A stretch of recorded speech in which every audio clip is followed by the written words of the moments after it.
Hi, and welcome to Thursday with a Friend. My name is Lawrence, Punk, Larry, so many other names. Probably a few bad names that some people have called me over time. Hell, probably even today. But anyway, I have a special guest today. I know he's kind of been making. I've been seeing him show up on some streams. I actually saw him yesterday on Same Time Toys, where he said it's going to be a hard act to follow. Following Miss Olivia, I'm not gonna lie, she is she's still my favorite guest so far. But I hope you guys understand that. I hope he understands that. So my guest here, my special guest, Turk Murphy. Now I don't know if it's Toy Solutions or if it's drag racing solutions or custom biking solution. Yeah, like I know it's Turk Murphy, right? Yes, sir. Man of many faces, I guess. Yeah, and I remember when I first started talking to you, um, you said some stuff to me that I thought it was. I don't know how to put it. You said some stuff to me that resonated because you're in a different community, like creating custom bikes, Yeah, and kind of what you had said to me about all the people that got to know you. It was at that point where, for me, I was starting to grow and be known more. Where if I went right. to a show, at least one person, if not multiple people, were going to come up to me, and I fully like I understood it, and I was seeing it happen more. And it's nice to hear someone else in a different type of community um, that went through the same thing. Man, So believe me, what it wasn't the fee or the it wasn't um the little display you sent me that I remembered you by. It was literally that conversation. That's right. why that picture for the thumbnail is one of the pictures you had sent me.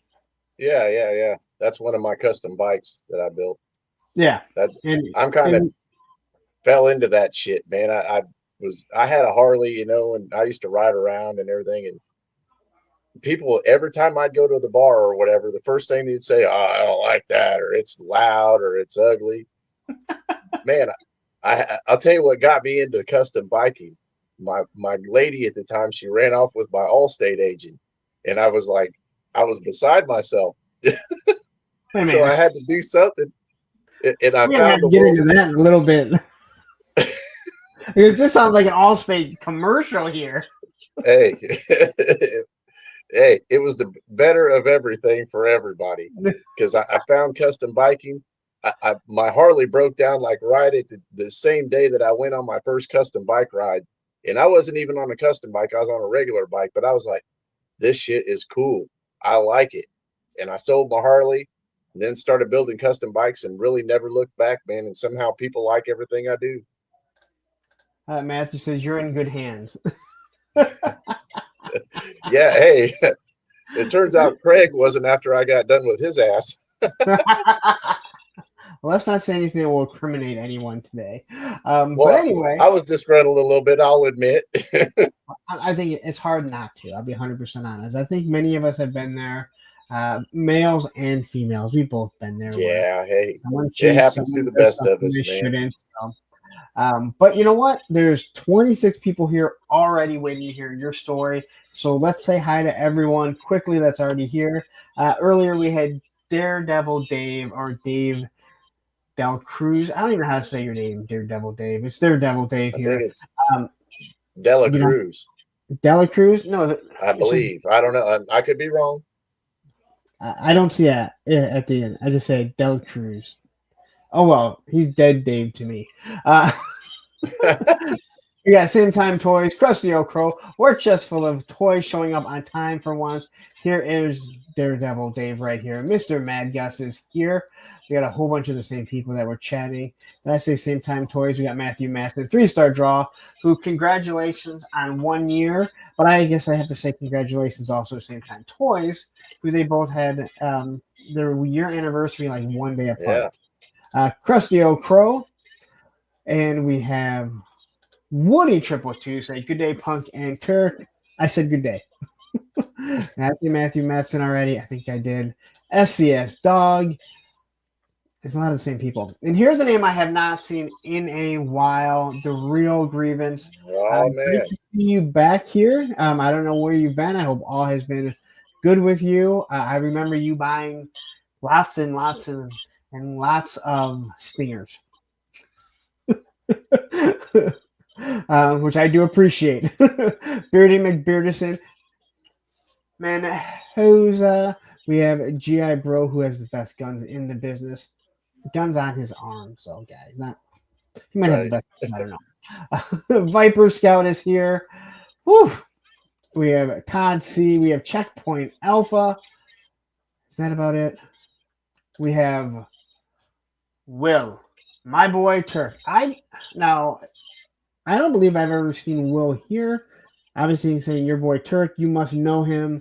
So Yeah, great to have you. I love seeing new people in here, especially when they come in to hear the story of their boys. So yeah. Will's a buddy of mine. We do a little trading some stuff back and forth on Joe's and stuff. oh, Bullshit cool. back and forth. Yeah. We got Crimson Cobra Commander, Machine Man. I think that's about it. Oh, we have Sabir. And if anyone's wondering, I like to shout out everyone. GI Jetman, Tony's Figs. If people are going to give you their time, you should also give them theirs. Alice and Troy. I sure appreciate everybody showing up to watch my old ass. I ain't as entertaining as Punk, but I'm gonna try. Believe me, I'm not. I'm not doing this without every single one of you guys and everyone that shows up opposite side of this on Thursdays. This has truly become. I know Monday is more popular, but this has become the show that I'm more proud of, due to the responses that I get.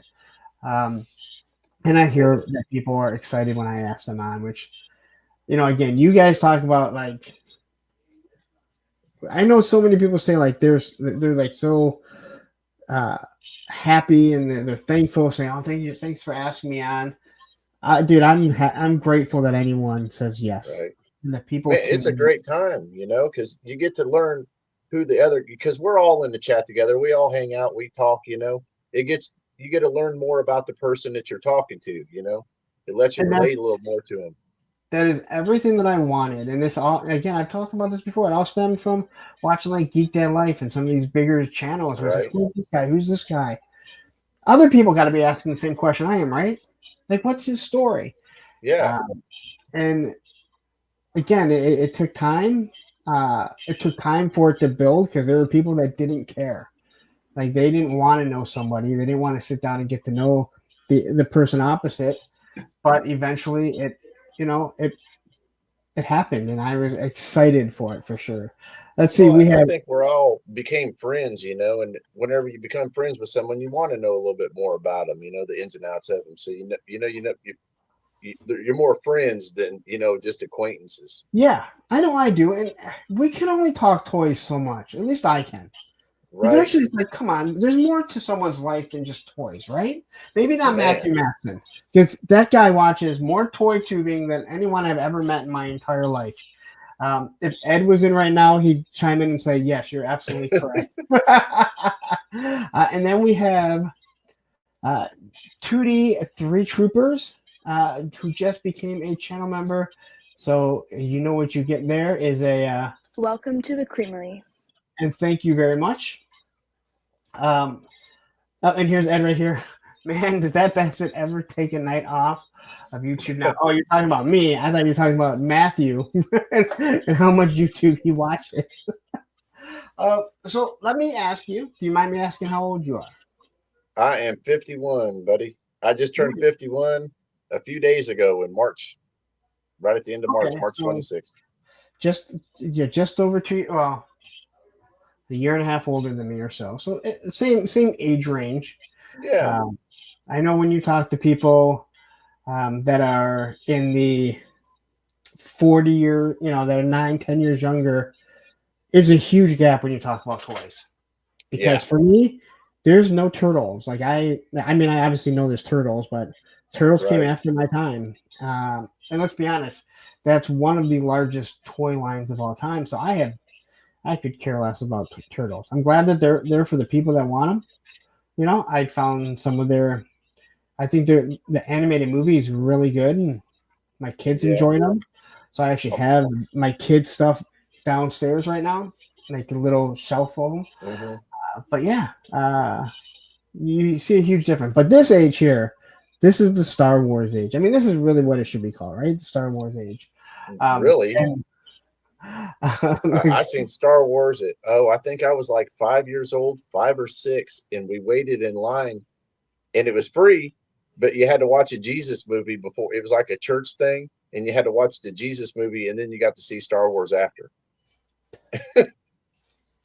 wow, I mean, I don't even know what to Yeah. say to that. Did you ask if Obi-Wan was Jesus? No, I didn't even know what Star Wars was at the time. I was just little, itty bitty, and my aunts and my uncles, they all wanted to. They were waiting to see Star Wars, so they had to watch the Jesus movie first, and I was just there for the ride, man. Now, I mean, I know I didn't see Star Wars because I was born right before '76, so I might have seen Empire. If I did, I don't remember. I saw Jedi 7 times at the movie theater, I seen Jedi at the movie theater. I and like Star Wars, but I didn't have a lot of Star Wars stuff. I was more a bicycle rider back then. Whenever I was real little, and I okay, mowed lawns a lot. We was poor, so. And then I, of course, played with guns and army with my friends. And then when GI Joe came out, the little guys, yeah, yep. we was all into them. We got Rowdy Riles jumping here saying, "Sorry, I'm late. I had a thing." You know what? Never apologize for being late. I'm just happy anyone shows up at all. Uh, I mean, we've all been there when we started. Like, you started doing live streams, you know what it's like. So when you have 30 people, you're excited. So I'm happy anyone shows up. So whereabouts were you born? Like, Right in Decatur, Illinois. all right. So is that about? Do you still live in that same area? Well, I moved away for a time. Whenever I got about 10 years old, I went out and my family moved to Las Vegas. So then I grew up to Oh, there till I was about 15, and then okay. after 15, I was on my own. Punk. I've been on my own ever since I was 15.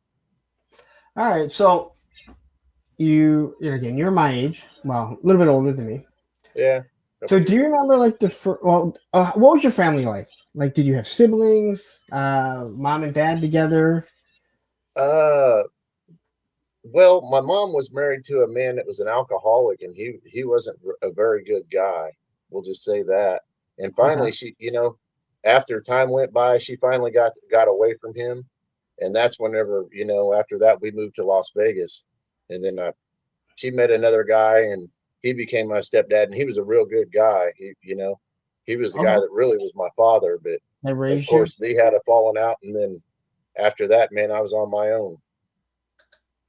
Wow. All right. So we're gonna start off early. So, did you have any siblings? Yeah, I got half sisters and half brothers. Okay. So, what is the age range with them? Are Oh, any of them I'm the close to you? oldest of all of them.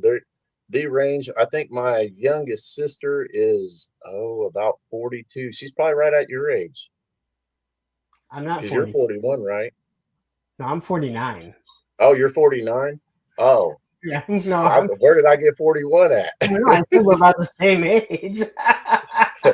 Hey, punk, I was trying to make you younger, man. No, my youngest sister, I think she's 42, Okay. but none of us really grew up together. Yeah, you. Two of my half sisters by my mom, they were in my life for a bit, but whenever she divorced their father, we got split up. So Okay. So, do you remember not the first toys you fell in love with, but do you remember like the first toys that you played with or that you had that you just have a memory of? I know a ooh, lot of us our age now, adventure people pop up or yes, adventure Matchbox. people. What's the first memory that you had? Remember the scuba pack and the scuba divers with the adventure people in the little green truck? It was a van and it folded down and had the sleeping bags and stuff. I don't remember that one because Yeah, I both. well, I had a few different sets. my favorite was the one where it had the little scuba diver and the little orange scuba diver thing went over the top of their head. Okay, yes, so that was like the little ship, right? Yeah, and it So had I like a had little that. yellow raft. Yep, I had that, but I also had the blue and white boat. Oh, I didn't have I didn't have that boat, but I had the little, like sled thing or whatever, the little yellow Yeah. sled, and then I had it was a little van and the side popped down and it had like for camping. Oh, I don't remember that one. Yeah, because Yeah, I had it had like a blue dirt bike with a little piddly little dirt bike. It looked I like remember the Excite Bike dirt bike. Yeah. But I love that little yellow. And when I was looking him up the other, I don't know, like a couple months ago, when I was looking him up, I totally forgot about the little yellow sled. Mm-hmm. The Man, that's a moment cool I thought, piece. it was like one of the, because it looked like it had like little missiles on it, or like launches, like torpedoes that you could shoot. So when you started playing with it with G.I. Joe, it was completely different. And you didn't know what it was. It made it look like it could fly. Because again, Man, tried to do all kinds of things. It had various uses for me. I'll tell you that. Yep. But again, yeah, there's something special about the adventure people. When you look at what it was, all the different things they did. A friend of mine had the little yellow plane. There was the little, I think it was a yellow helicopter also. They were a lot of fun, man. They were just a lot of fun. Three-star draw says, I thought about Thursday with a friend the other day at work. Went at a Turk place and they had that damn little people barnyard set.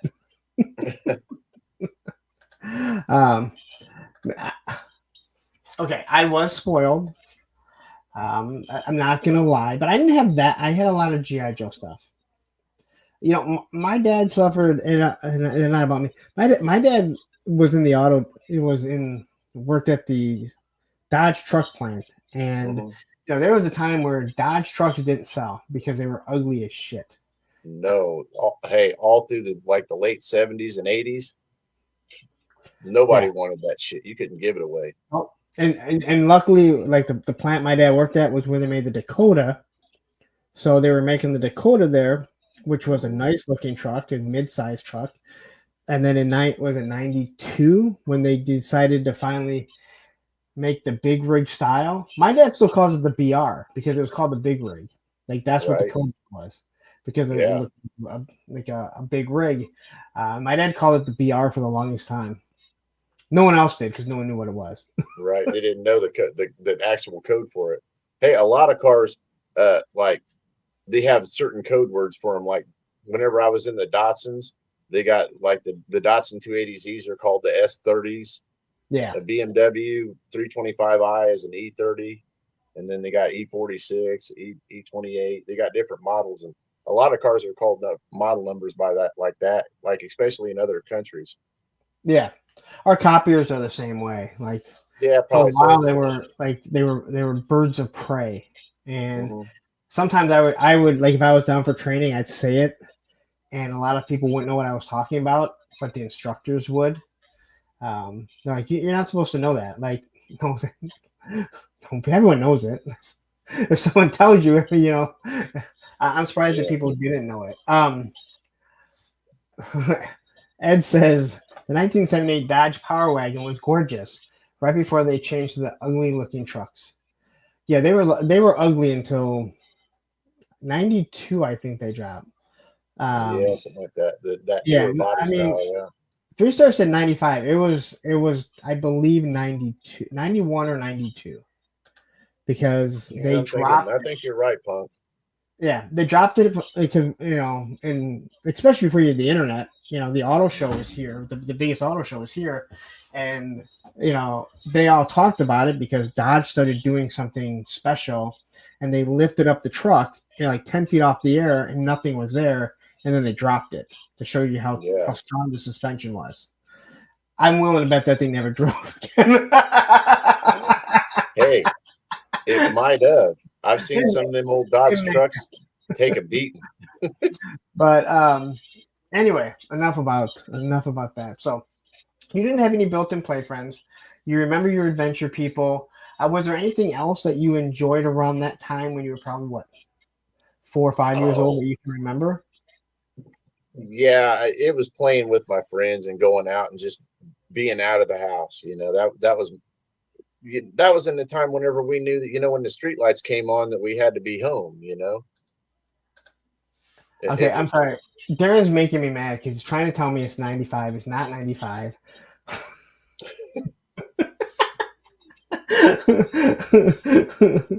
So now I got to look it up. 1992 Dodge Ram. This one they were still Dodges. Someone find out exactly when they changed the design because I don't really want to do this. As far as 92, it might have been 95. Maybe it was 95. I'm thinking when they showed off the first Viper. They showed off the first Viper in 92, but it didn't come out to 94, I think. Something like that, yeah. So, no, I graduated in 94. You would think with me being in the automotive industry that I would know this. I'm over here. Nope. Drawing a blank. See, this is what happens. Like someone says something. Now it's like, all right, hey, chat, just sit there. We're going to YouTube here. Sorry, grievance. I'm glad you were able to pause it. I hope you got some baby wipes so you're not getting your mouse all messed up. All right, so what I'm sorry, did you even say, other than the adventure people, what you remember?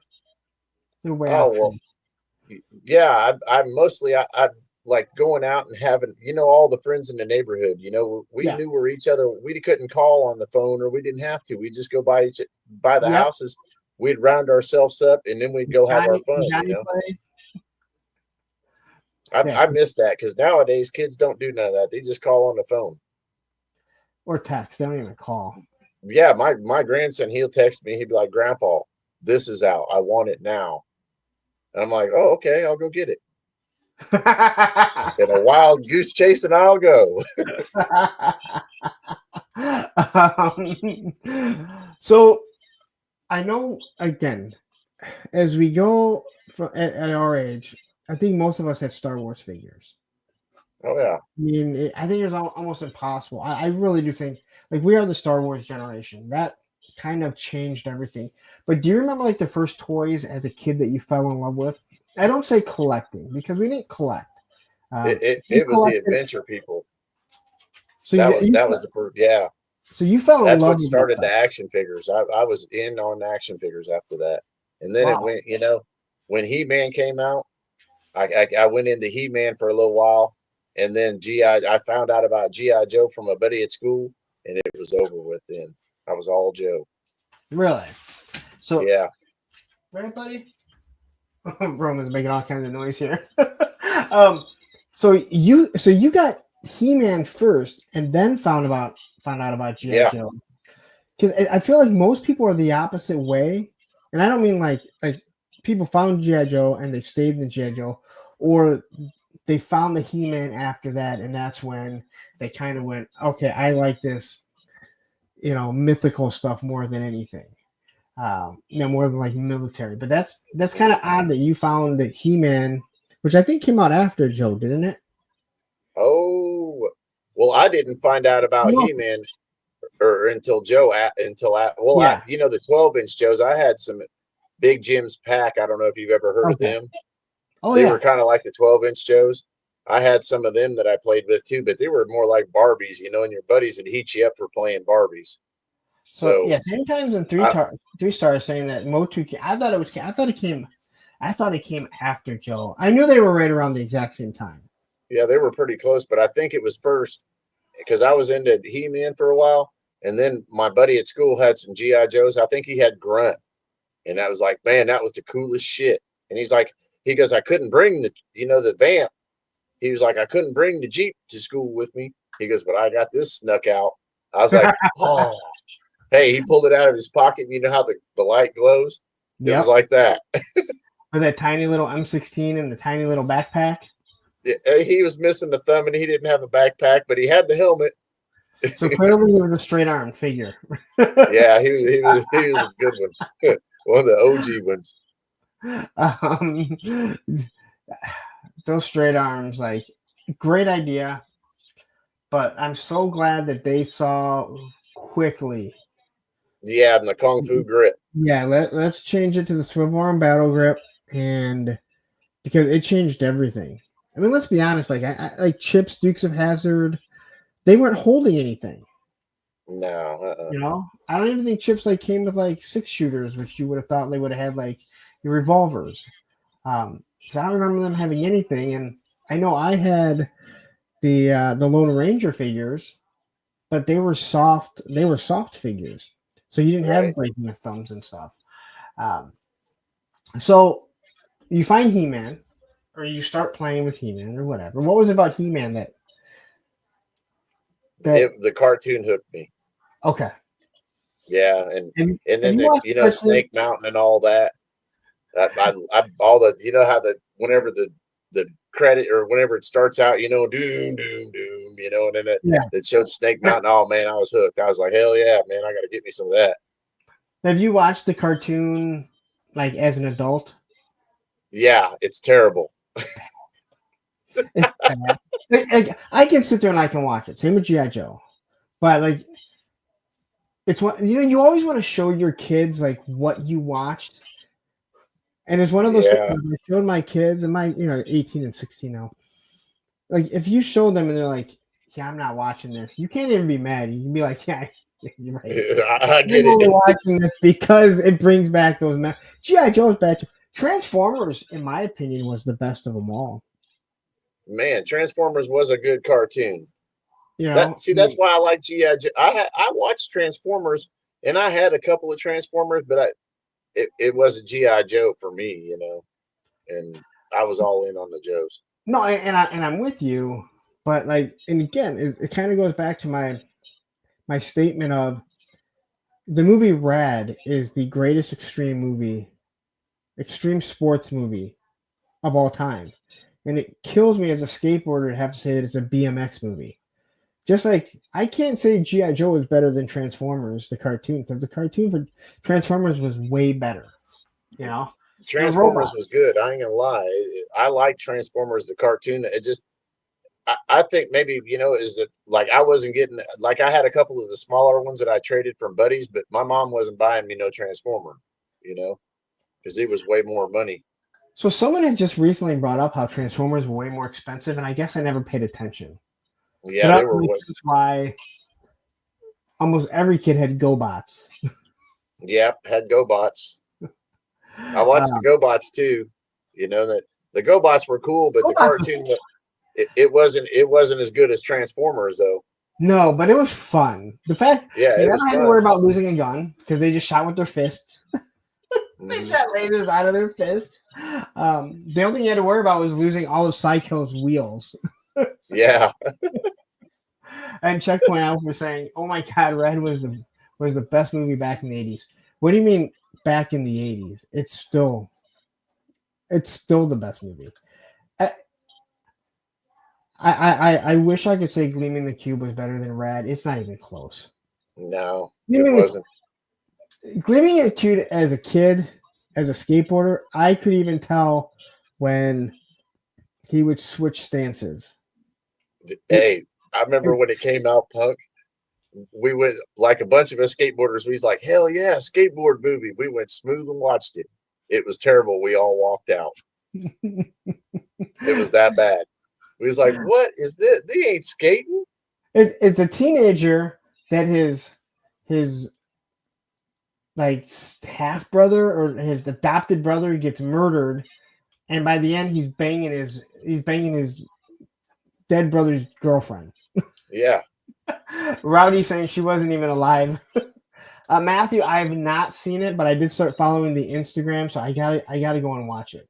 Um, Hey, back then I was too busy hunting for Animal Chin, man. the search for Animal Chin. That is I was looking hard for him. Punk, I got that a story for you. I've been wanting to come on with you because I got to tell you this because I know you're a skateboarder. Man, hey, this is back in the 80s, and I skateboarded like eat, breathed, and everything about skateboarding about 15, 16. Yeah, I thought I was going to be pro. I wasn't that good. You know what I mean? But I could skate and stuff, but I wasn't no pro. But we'd go around in Vegas and we'd find abandoned houses that had pools. Oh, It you didn't remember matter if we had the it. Hey, if we had to take our shirts off, we'd sop the water out of the pool and then skate that shit until we destroyed it. Well, we had found a pool that we had been, sopping everything out and getting it ready to skate. And we went down to the skate shop and Gator and Tony Hawk walked into the skate shop. He was in Vegas for the Swatch Impact Tour. And they were like, yeah, we're looking for a ramp or something to skate. We was like, hey, we got this pool over here. They came over, skated the pool with us, right? Gator's board flew up. It hit my buddy in the mouth and knocked 2 of his teeth out. Man, it's lucky Gator didn't do more to him. Well, right? Hey, this was before Gator did all that other stuff. That was my cool Gator story. And then I was like, then after he killed his girlfriend and everything, I couldn't tell the story no more for a long time. That's one of those things where, yeah, like that is. If you guys don't know what I'm talking about, suckers right smooth out, man. Wow. Yeah, if you don't know what we're talking about, Gator Rogowski is he's in prison. It's fine that he stays there the rest of his life. They keep denying him parole. Just look up the God. What is it? If you look up the Gator Rogowski, there's a documentary about it. A really good one too. It explains everything. The guy would have got away with it too. So I can't say kudos to somebody for can't say kudos for someone that it finally ate at him for what he did and he went and confessed and turned himself in. But yeah, I'm glad he did because now he's sitting behind bars. Right. Hey, it's like that Power Rangers guy, the dude that played the Power Rangers. You mean the he one murdered that some people for a boat? Yeah, and now he's trying to transition in prison. You're done, man. You did that. You ain't changing. You knew what you was doing. I tell you what, man, the Power Rangers, there's a dark history with some of them. Well, man, hey, look back at all the 80s movie kids and all that, Yeah. It goes hand in hand. They had the same guys that was producing the shows then that were producing them 80s kid movies and stuff. Because, like the yellow Power Ranger, I think she died in a car accident. And then you had the green Power Ranger just recently. And some of them don't like each other, which is funny. Like they didn't like each other. I think I seen something about that they were fighting over money or some kind of rights or licensing rights or something. Yeah, I don't know. I don't care for Power Rangers, but I find it interesting. But yeah, there's one that was actually fighting with the Green Power Ranger and had like words with him. And then after he, took his own life, I think he kind of like said he's sorry, but people were like, he doesn't really mean it. He's like, well, he's dead now, so I'm sorry. David Yost had real problems in set and after. So which one was that? I think he was the Red Power Ranger. Either way, so let's talk about G.I. Joe. So you said you were into He-Man, which no one knew it was called Master of the Universe. We all thought it was called He-Man. I don't care. All right. Right. Oh, the Blue Power Ranger. Thank you.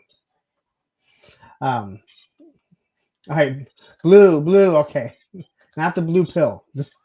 Blue Power Ranger. Not the little blue pill. So you're into He-Man. How do you remember how you actually find out about G.I. Or did you wait? You found out about G.I. Joe because your buddy brought the grunt in? Yep, it's cool. Okay. And then what was it about one of the boringest figures? And he's one of the boringest G.I. Joe figures. It was a military about him. It was small like adventure people, and I loved them. So it had that little kick, of that in there. And the He-Men, they were kind of cartoony, you know what I mean? And it was more like for little kids, I was growing up, I guess, and that was a toy for a grown-up kid, Do you still think that though? Well, I guess so. You should see I got a heck of a collection. But I mean, do you just still think that about like Master Universe? Do you think it's like Oh no, no. That was just whenever I was a kid, because yeah? whenever you're getting out of something, you're like, I don't want to do that because my mom, was like, well, I thought you liked them. I was like, no, mom, these. Vipers House says blue, pink, and green betrayed red, yellow, and black by signing new contracts instead of holding out with them. I'm sorry. Now I want to Hey, go watch a documentary about like how much the Power Rangers hated each other. man, that just sounds like a bad court case. And next then Judge Judy. They're Of all in course, angels. it would have been Judge Wapner, the People's The Court. people's court. And right now you can hear that music going in your head too, can't you? Right? All right, so you find GI Joe. Do you like go home instantly and like ask like, "Hey, there's this new toy." No, well, I started turning in the cartoon, Okay. and whenever I tuned that in, and I would, be there right at, whenever school was off, and whenever it came on, I was at the house watching it. So my mom, she kind of caught on about it, and then I started, we'd go to the store, and I'd say, "Yeah, I like this, Mom." But whenever I'd show my mom that I like stuff, I knew I wasn't gonna get it that day. I was just showing her stuff for Christmas, or my Yeah. birthday, because I didn't get a lot of gifts like that. We was really, really poor, man. And hey, that leads me to the Cobra Rattler Christmas story. I'd wanted the moccasin so bad. My buddy, I seen him at school. He had the moccasin, and that was the coolest piece that I had seen. I was like, I got to get that moccasin. So I instantly got on to mom. I was like, Mom, it's a store. This is what I want for Christmas. I don't care. I don't want nothing else. You can throw it all out. Just get me the boat. And I'd been really wanting that boat bad, so I've been on my mom pretty good. And I'm like, Mom, just lay it out to me straight. Tell me, am I getting the boat or not? She goes, well, honey, I think you've been pretty good this year. I think you're going to get it. Well, all the Christmas presents got underneath the tree. There ain't no rattler, or there ain't no water moccasin size box out there because I didn't know what the box size is and everything from the store. I'm like, man, I ain't getting no water moccasin. Well, hey, she got me the Cobra Rattler. He was out of the water moccasin. It was the best Christmas ever, man. That's crazy to think that the water moccasin would be sold out, but not the Rattler. She couldn't find it, so she had to spend a couple more dollars and got me the Rattler, which it was way better. Way better until Way. the landing gear broke. Till the landing gear broke after like day 2. Yeah. Jake Anderson jumping in saying, "I'm late. I caught watching 2 Russian guys building an underground cabin." And then we have it's Gonzo jumping in here. The Rattler, like I said earlier, maybe backstage, Aaron the Toy Enhancer sent me one, and I have closed the landing gear a couple times, but I've just decided the landing gear stays open. Every time you're closing, it's like, oh, please don't break, please don't break. It is like, you want to talk about your heart starting. So I leave it open. Like the front one you can close. Like if you ever take pictures, you can kind of do it that way. Right. I'm just like, you know what? Unless if I have to maybe transport it, and if I ever do, I'll probably find a way to support it. I'm like, the wheels just stay open. It's not. There's no reason to even mess with it, right? No reason. No, I don't think so. I'd leave it alone. Yeah, I think it would be funny if they give you like 2 sets of landing gear for the HasLab, and one is like super hard to open. Like, you guys remember this? You're watching every 50-year-old be like, oh, no. Hey, that would be funny though, because everybody be so nervous. Hey, everybody be crying about that on the internet. They'd be on Facebook. Oh God, the wheels. You might have a reason to though after you spend $325 for that in your patches. Oh, dude. Hey, I had to do it though because of the Cobra Rattler Christmas story. There was no way I wasn't buying at least one. Yeah, the Rattler. Oh man, we were talking about it yesterday, and I go, come on, how many of us are still like looking at our collections, going, how am I going to put that rattler? Where's it going? Ooh, Like I don't. I got a spot. See, I don't. I don't have a Man. spot. Hey, I'm gonna make case in one. point, Punk. Look, this is Dragonfly number 2 for me. I was scoping Facebook, and I seen it come up on Facebook for $240. I was like, yeah, right here, me. When BBTS put up the extra lot of Sky Strikers, I had the money and I was tempted to buy a few more because if you've ever been around a USS Flagg, you realize it's big, but it's not that big to hold a bunch It of. ain't that big. Yeah. I got the flag at one point in time. Like I was already out of collecting. I was I was in the girls, and then I seen the flag at like this. It was a retail store where they take their seconds, and the returns. Yeah. It was in there and it was missing a few pieces, but I got it for like $10 way back then. And I took it home and I put it together, and I was like, man, this ain't that cool. And then, but I was already out of toys by then. Let's not say bad things. It's still cool. Well, it was cool, but it wasn't. I thought maybe it might, spark some interest to pull my toys back out, but it didn't. And I was like, really the Rattler in the Sky Striker or the Dragonfly or any of the vehicles was better than the Flag because you could get more playtime with it. You could take that to your friend. You can't take the Flag to your buddy's house. Yeah, but your friends wanted to come over and play with it. But I'm with you. It's so big you couldn't move it. But what I always like when you put a Sky Striker on it, the biggest problem is that when the landing gear is down, the wings are open, so it takes up that much. And I wanted to get 5 of the HasLab Sky Strikers just so I could line them all up with the wings closed, just like you saw in Top Gun, with them all just kind of sitting. But I couldn't justify ordering a bunch of Sky Strikers when I already have like 5 or 6 different versions of them. Man, what we need to do is keep that idea. We need 5 or 6 Sky Strikers. We need to go to Shane's house because he's got this wonderful pool. We put the aircraft carrier on some liquid foam, float it in the pool with the Sky Strikers on it. If you go to Joe Fest, I do believe Scuba Pete shows up there every year with a flag that is on tubes, and he takes it in the pool like day one or before day one. I think Thursday night. Because when we got there, they're like, yeah, Scuba Pete, he had his pool party and he had the flag in there, and so he puts like those pool noodles and everything. Yeah. The water noodles, I think is what they're calling. Or they call them, which I think is cool. But that's got to be one of those things where it's like, yeah, I had an extra flag from way back in the day. Right. Let's modify it. Then you're gonna drag it around to like a convention.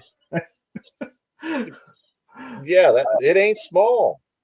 No, what is it? Even the old school one, what's it like 6 foot or something? 7.5 feet long. Yeah, it was 6 or 7 foot. I remember because you had to set it up on that little A-frame, and it was all like all cattywampus. Yeah, mine was at least. Yeah, the main deck is. I think the main deck is either 3 or 4. It's in 3 pieces. Yeah, I think the biggest part of the deck is either 3 or 4 feet long. So it's again, you need a lot of space no matter what. I put it up whenever I got it that time, and I was like, And I remember my stepdad, he was telling me, he's like, well, what are you going to do with that? He's like, you don't play with toys, you dirt bike. I'm like, man, it's $10, Pop.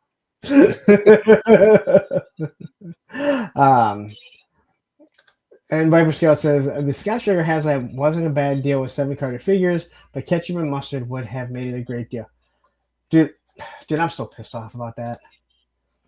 I'm like, I need those for my flag, and they didn't get that stupid ketchup and mustard.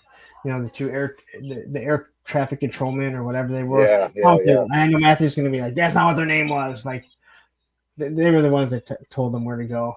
Anyway, so you obviously tried. You said you didn't have a lot of money, so I'm assuming you didn't have a lot of Joe stuff. No, not really. So did you like find your friends that played that had them, or did Yeah, but you more I had a ask couple out? of buddies that their mom and dad bought them about everything. They Okay. were poor too, but they got all the good Joe stuff.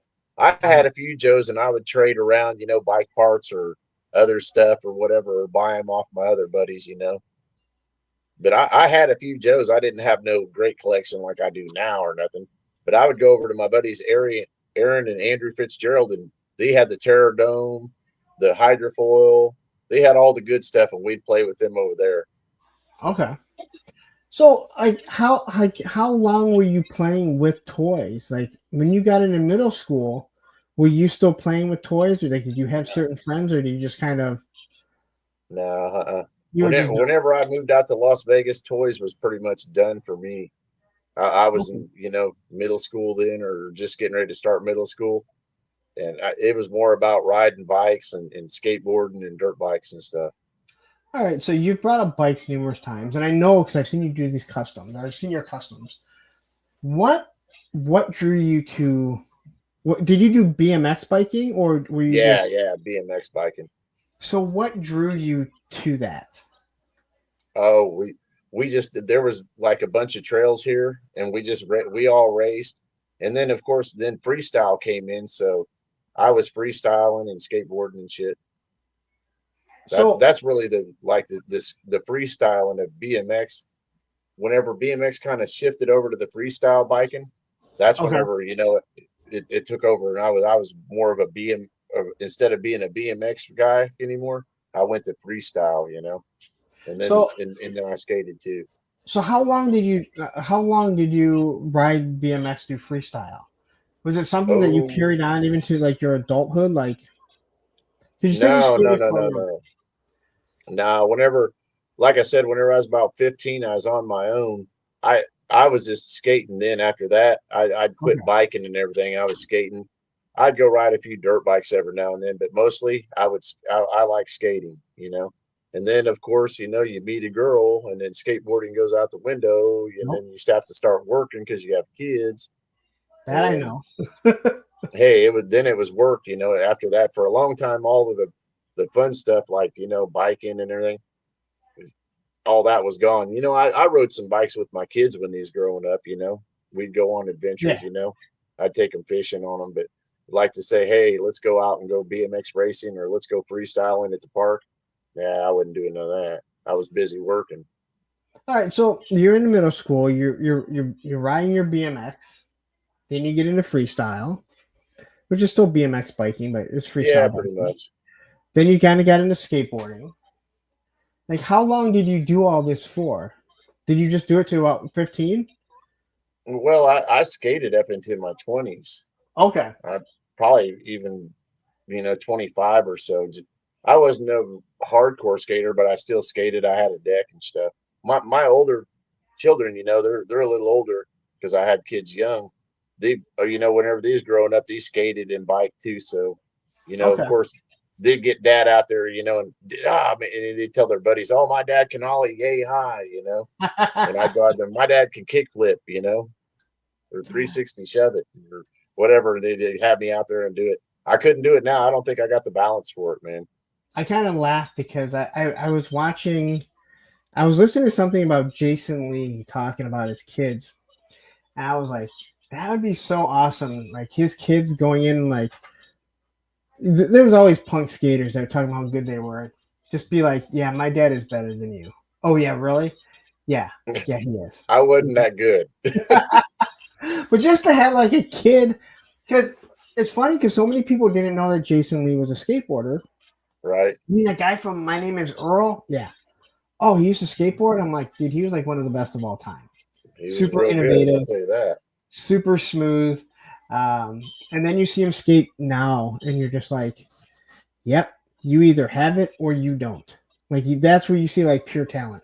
Oh, you just Mhm. you just did a 360 kickflip. Okay, all right, and it's smooth as hell. All right. And that ain't easy to perform. No. Some people are. That's a trick. I mean, I could do it, but I was never one of those 360 flip guys. Like my buddy, every single time dialed. Not So me.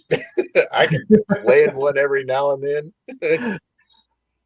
That's why it used to get me, because my kid was always like, do a kickflip for, he'd get his buddies over there, do a kickflip, Dad. I was like, I could barely land them.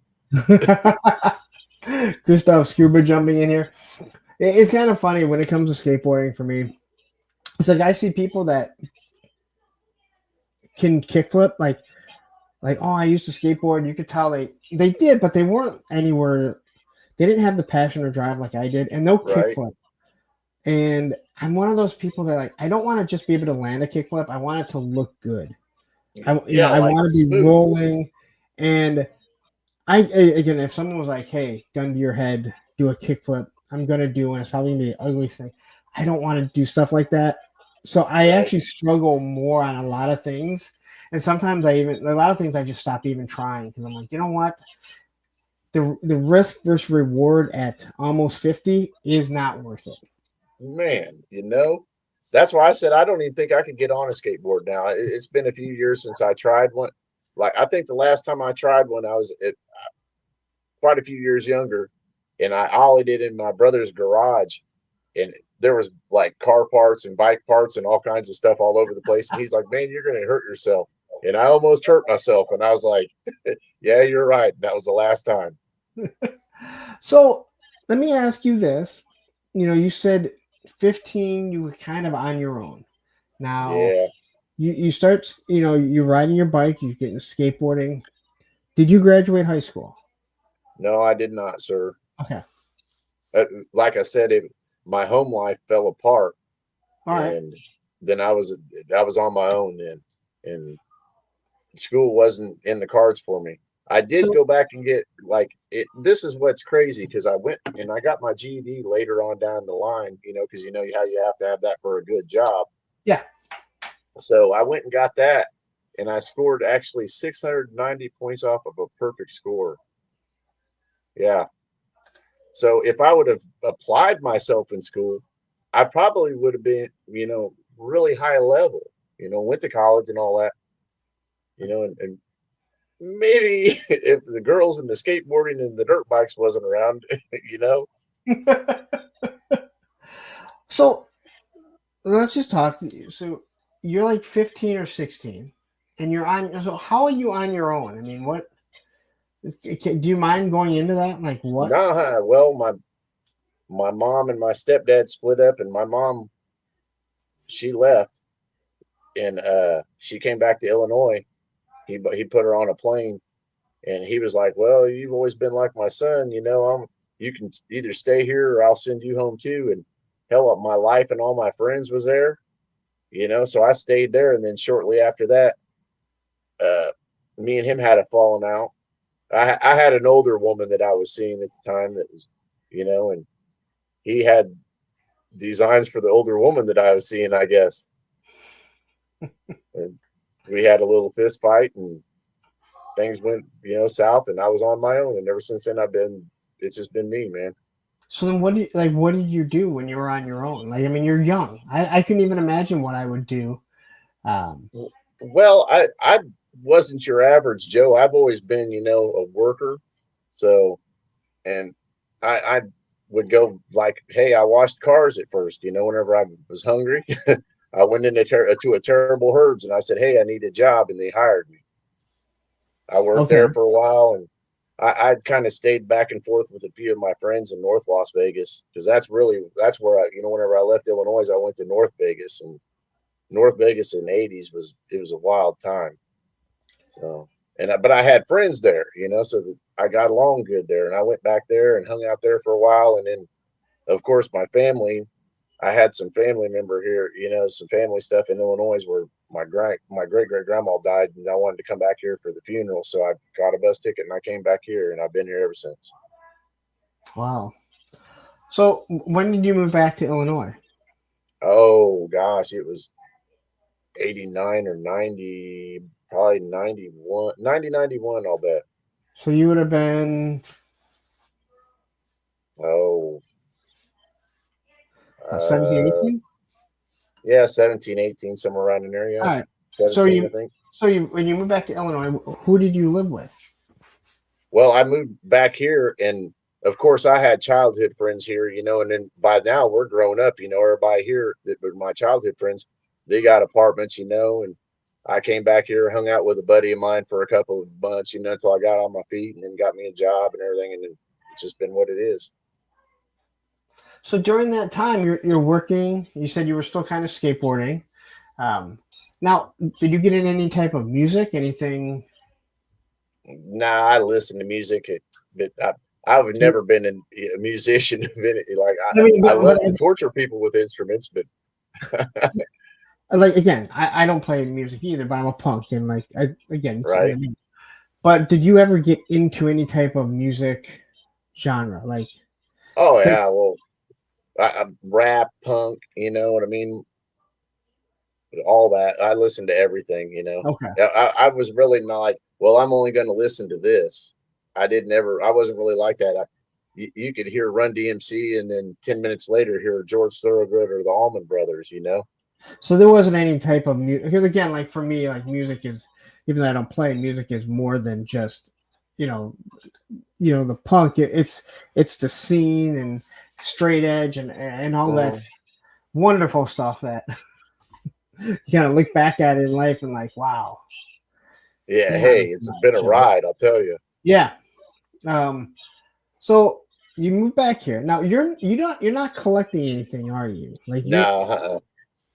So are no, you?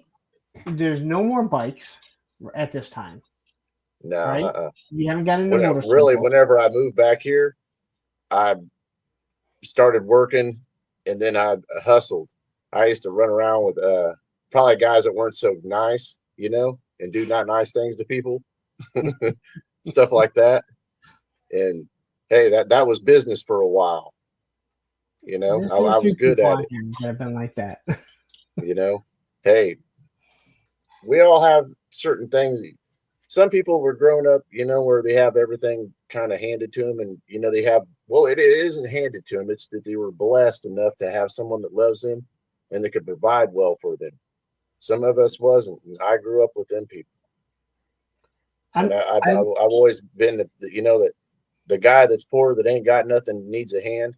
I've been there, so I'm always that guy to help. I like how you said that, where you corrected yourself and said not that they weren't handed stuff. They were blessed enough to have stuff because Yeah. I was spoiled as a kid. Like I said, my dad was laid off.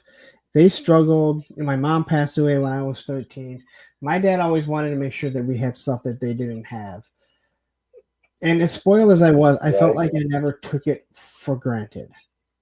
Yeah. Especially even as an adult, where I kind of look back and I learned so much. And people can say you were spoiled, but there is people that things are handed to them and they don't want to do anything for themselves. But Man, like I feel Punto. like I was blessed that my dad helped me out and that I was able to learn. I can remember my first job. I didn't want to work. I didn't get a job till I was 16 and a half, almost 17, I think. And I got a job at Ponderosa, which let's be honest, is your first job. You don't really want to work.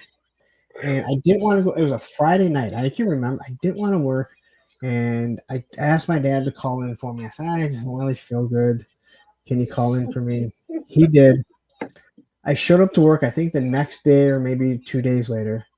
The manager calls me into the office and says, he sat me down and he said, don't you ever do that again. Now, this is a guy that he only hired me because the other manager, when I went in for an interview, didn't like me. So he Oh, wanted to hire me because he didn't like her. right.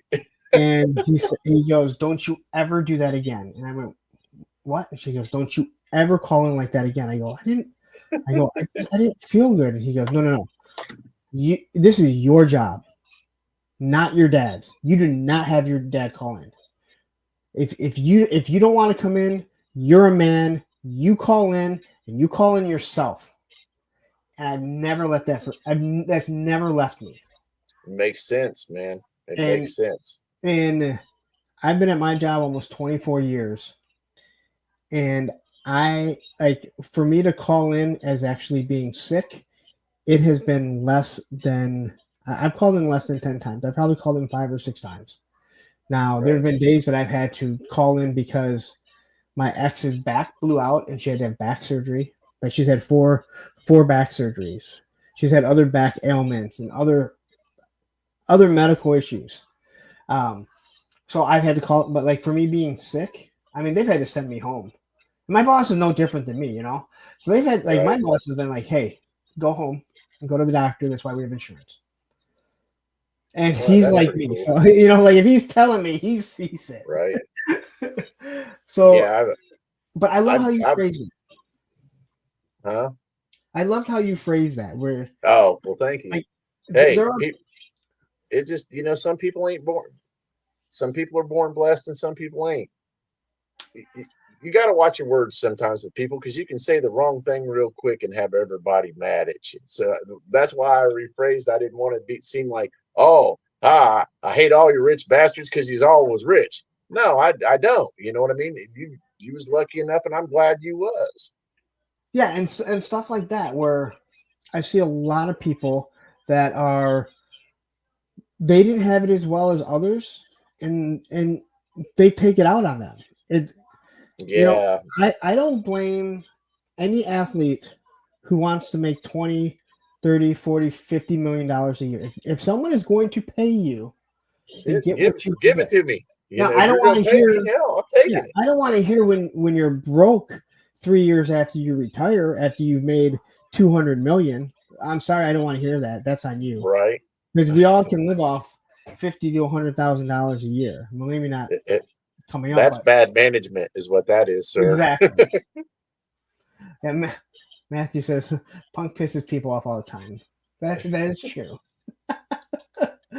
But again, I just like the way you looked at it because I hate, it's something I've said to my ex numerous times when we were together, and I said you always look at what we don't have and what rather than what we do have. Yes, this Man, house is not what you want as your dream house, but we have a roof over our heads. The kids are healthy. Food is on the table. We both have jobs. Look at what hey, we it could be have a rather lot than what we. worse, I'll tell you. That's just it. You could always be in a better position. And Until your name hey, is Jeff there's Bezos. people that are out there that are in worse positions. And Yep. that's why you got to be fortunate for what you got. Hey, there's some people that can't even, that couldn't do this stuff that what we do, and get on here and talk toys or whatever. They can't do it, They And can't be that's in why. front of the crowd. Yeah, that's what I always say about like I hate toy swappers. Like fuck you. If you're a toy swapper, get the fuck off here. I swear to God. If you can't afford a $25 figure, there's nothing wrong with that. Because you Man, know what? That is a quarter of your groceries for the week. So if you're like, hey, I can't justify $25 for a figure, or you're gonna say, hey, to me, $25 to buy an action figure is not worth it. I don't have a problem with that. yeah, hey, Because there's not other things. everybody's, blessed enough to have Woody Yeah. money or whatever. I don't have Woody money, but it might seem like it sometimes the way I buy shit. I'm dumb. I'm stupid with my money. I have unlimited spending, and I don't have no wife. If I had a girl here or a lady living with me, I probably wouldn't have all this. She'd be, um, and I'd be, oh no. there is a reason why. Before we started, you're like, you are always creating content. Thank you for entertaining. Again, I am able to do that because I am single. I am not seeking to meet anyone right now. If it happens, it No. happens. But like, let's be honest. If I was dating someone and I was doing as much as I am, being live, doing pre-records, a woman or anyone, if you're They're a not woman going for dating, that. whatever, yeah, they have a right to be like, you know what? I would like to have some of your time too. And hey, I respect that because you're looking at it and be like, hey, that isn't going to be fair to them to not give them the time that they deserve. So that's where I'm at with it, kind of too. I don't have time for them, I guess. Yeah, 3 Star says Unfortunately. No one even says Trump money anymore. Now it's Woody money. Woody money. But you know what? You look at Woody. In all honesty, look how gracious he is. Hey, Woody When you had to see him work on for your, it too, though. And yeah, I've seen Woody help everybody. I ain't seen him go, "Oh, I'm gonna buy this for X amount and then sell it for you to you for more or whatever. I need a kick up on it." I ain't never seen that. and I don't I've even have seen a him problem. always be generous. I don't even have a problem with someone if they're able to pick something up. Now, I don't like people that are searching all over to find that rare thing, and they're getting every single one of them, and then they're turning around and flipping it. But if you're sitting at Target, and it doesn't really happen anymore, but when I found the Vipers when they first came out, I got 3 of them that day. And I remember I was sitting down. I recently told the store I was sitting there. Andrew came downstairs and he was looking at what I got. He said, "What are you doing?" I'm like, "I'm thinking about if I should sell one." He goes, "How much can you get for it?" I go, "They're going for like $80 to $100. And he goes, "How many do you have?" I go, "Well, I bought 3." And he's like, "So if you sell one and you get that much, you paid it off." That's when they were $20. I put it up, I think, for $30 on eBay. It sold for, I think, $85. Now, if Wow. no one else would have bought it, they would have got it for 30. That was, Right. but again, that was a chance that I got it, and I I could have bought more. I would just say that. Yeah. I mean, I knew exactly where they were all at because I had that app. You Right. know, I could have bought a lot more, and I didn't because Yeah. that's not I what. could see if the guy's buying a whole store out, and he's only going to flip them. Oh, But a lot of guys like, hey, if I found, 5 sets of Vipers like that, the 3-pack, I'm buying them and they're going in the collection. That I yeah, can't get mad about because the guy's going to appreciate them. Now, if he's taking them out and just going to resell them and try to make a buck, that's kind of like, man, you really don't have, you don't care about none of us others that collect stuff. yeah. And Matthew says, I found a case of the Cobra Island Troopers on day 1. Only took 2 like an idiot. The guy behind me took the rest. Man. And yes, what do you say? Yeah, I knew Punk was a flipper. Well, that was before I had YouTube money. All right, that was before I had YouTube money. Oh, now your YouTube money. And Yeah, now I that's have right. all that YouTube money. Let me tell you. Well, hey, you work hard for it. I'll give you that. Well, I work hard for not a lot, but Right? That sounds does like pretty me back much. when I worked for the dealership. Yeah, it does pretty much pay for it for the hobby. So, all right, so let's talk about you're working. You said you didn't graduate, but I'm assuming by this time you're an adult. What are you Yeah. doing? Like you said you didn't collect.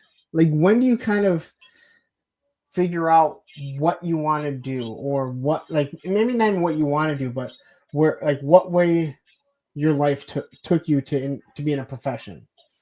Well, I always knew, even from whenever I was young, I worked on cars, from Okay.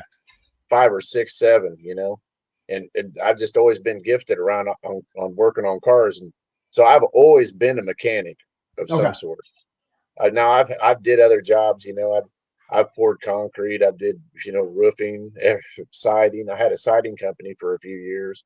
It was pretty good. And I did about everything, It, it it helps when you're poor because you got to figure all this stuff out because you can't pay for the stuff to have it done.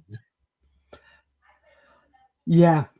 And But nowadays you turn on YouTube and everything is on YouTube. yeah, Like, you man, can hey, see it. I, that's what I'm like. I say, you're the next star tomorrow. I'm not. My channel ain't nothing. I don't put a lot of effort into it. It's more of a documentation of this stuff, to say, hey, I got it, and the that's stuff that I make, it maybe inspires somebody to go ahead and try it too, because there's people that be like, I could never do that stuff you do, Turk. Yeah, you can. You just got to mess some shit up first. and that is why I leave up all my stuff. They can see that I was doing the same thing. Like I kind of just want to document. So if I Yeah, ever want to just kind of look back, and it turned into what this is, and that's why I've kind of been telling Tony's Figs, I'm like, people have the ability to Dremel out a head to use on a different neck peg, right? yeah. People don't want to do it because they don't know how to. But if They're they afraid that it'll. watch a Yeah, video, just like, even though they're not huge numbers for like a big YouTuber, the video that I did on how to remove paint and what to use, that's always in my top 10 videos. Like the Hey, top I 10. watched it. It was one of my first videos. Yeah. And that Yeah. gives people that they look and they go, okay, oh, this is what he's doing, this is what he's using. That little thing helps out so many people. Now it kind of sucks because not everyone can get that Windsor and Newton because they changed the formula. Hmm. So when someone asks me in that video, I'm like, all right, I pointed out in the video which one to get, so make sure you find that one. Right. And Woody Wold, Bobby Wold. I am tired.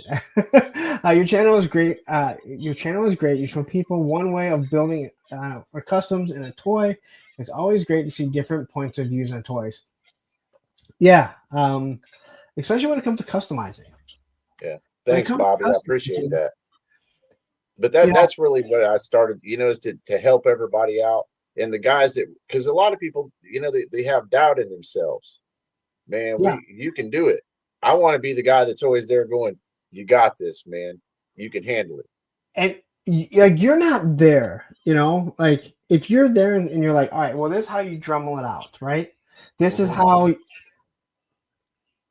if you're sitting there, someone's going to feel better. But if you can't be, and most of us can't, to Right? turn on the YouTube channel and It's the next we best watch thing, man. like Gun Bunny Customs, like he's breaking everything down and he's explaining it. Yeah, I really He, like watching Gun Bunny because that I like the way that he explains everything and how he does it. he's not trying to gatekeep. He's not like, I'm No. going to customize this, and then he shows you like halfway through the process. He's telling you how to do it. Hmm.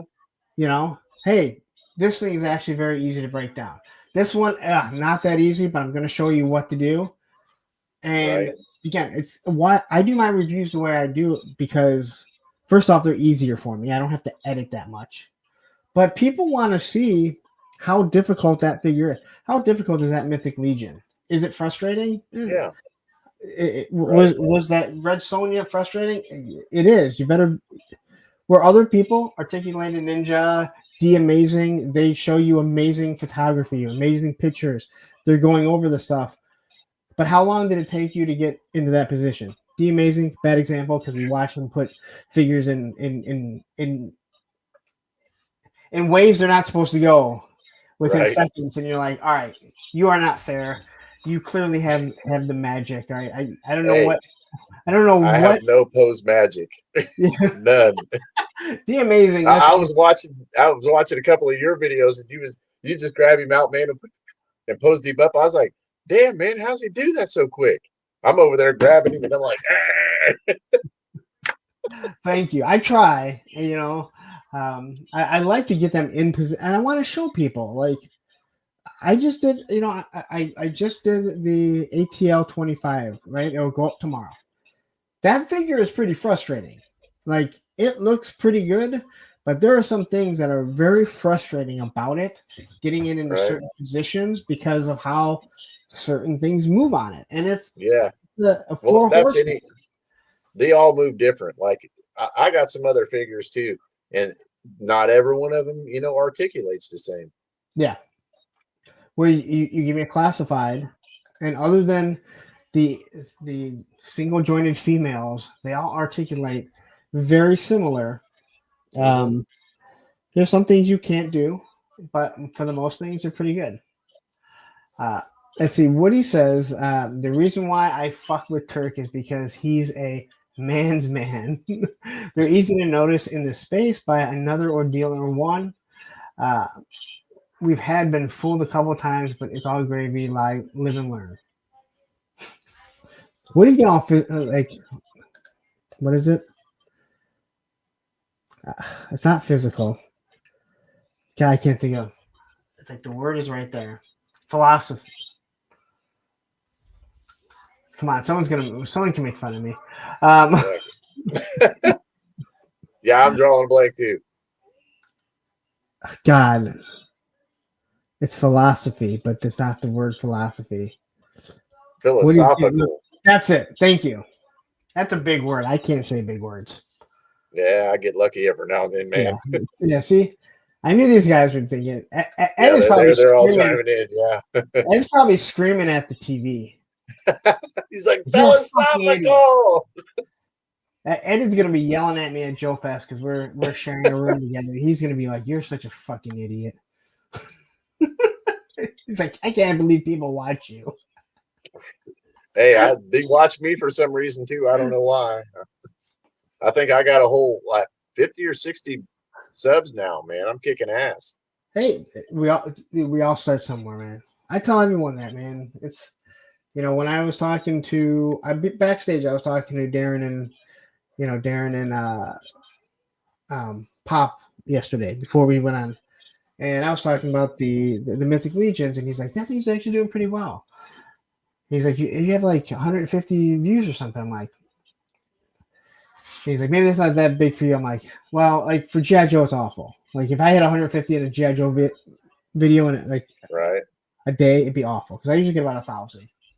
But everyone has like different, we all have different levels of what we're looking at, and Right. I really hate when people like look at what mine do and think like they're upset. Well, yours do that. Like, no, we're all at different levels, and you should be proud of everything that you're doing, right? Hey, Just I'll like tell we you one talked thing. about, Be proud of careful getting to that high level because you're going to be paying a price when you get to that high level. Like right now, you know what I mean? You're tired as hell. You've been running around doing 50 different shows a week. That's the price you pay for that stuff, I passed out for 15 minutes and I was out. It was one of those. If we weren't doing a show, I would be waking up at like 2 or 3 o'clock in the morning, Right? taking a piss and coming back and being like, I needed that crash at 9 o'clock. Man. Hey, I've done it. You get tired. Like you said, Gotta take a little nap. I sleep about 4 hours a night right now, but it will catch up to me. And when it does, it's one of those. I woke up one day. I'm so tired. I crashed, and I woke up to messages going, "Travis Moody is calling you out for not showing up at all in his chat." And I'm like, dude, I just woke up, and sure enough, he was, taking his shots and stuff. And I think I actually jumped in the stream, but it happens. You just Right? you Hey, crash. man, we ain't spring chickens, and this shit ain't easy. But I'm also one of those people that always says, when people say, "Dude, you need to sleep," I'm like, "I'll sleep when I'm dead." Yeah, me too. I mean, it Hey, sounds awful, but the crazier thing is the older I get, the less at night I sleep. It's just really I'll go take a couple hour nap and then I wake up and it's like, well, I'm awake now. And then I get up, do some stuff, and then I get tired and I'll take a little nap. Just naps. I hate naps. I wake up from naps, I'm more groggy than anything. But I will tell you, Mondays and Thursdays, they have become a staple of me trying to get an hour nap before I do the show. Because as tired as I am, as much as I may not want to do a Monday show, or sometimes not even do a Thursday show, because not the person, but just, man, I hit that live and something changes. Man, hey, you put the Bob Barker suit on, That's why he did The Price is Right for all them years. You know what I mean? Because after doing it, it was just, it's like walking down the street, Yeah. It's just second nature to him, And that's exactly. Hey, can you imagine whenever he quit and he probably had to quit because health or something. His probably everything, that was his life. He did. What do you do after that? Well, like Pat Sajak, like he retired from Wheel of Fortune, but he still has an office there. He's still like an executive, like yeah. Like him and Vanna White, I think they both retired, and it's like, why would you retire from that? You work. I think they said they work like 3 months out of the year. They get everything done, and then they don't. Right. Doesn't sound that bad to me. Yeah, I wish I had that nice cussy job where I could just kick in for 3 months and then everything. I'm with you. All right. Here comes the money. Nope. Here we go. Money talk. Here comes the money. Yeah, Jetman with the 199 super chat saying, Turk, don't worry, I only have 5 subscribers. Hey, it's better than one. Yeah, again, we all start somewhere. That's Yeah, I remember. Hey, I had 5 for a long time, yeah, and then and it kind of went in spurts, you know. yeah, and where our water level is different. And like Yeah. I can't go compare what I'm doing to what Shardamus is doing, right? He's the biggest Right. toy tuber. He's had more time, he's cultivated a bigger audience. I can't be looking at him de-amazing. You know, some of these guys that have been doing it for longer have a bigger, a bigger subscriber base and active subscribers, and be mad that they're getting better numbers. I look at what I'm doing, and Right. I'm a very competitive person, and that's why skateboarding was great for me because I was competing against myself. If I was in team sports, I would have been a complete asshole because I would have to be better than other people. Like I would have to be. But when it comes to skate, I didn't need to be better than anyone else. Right.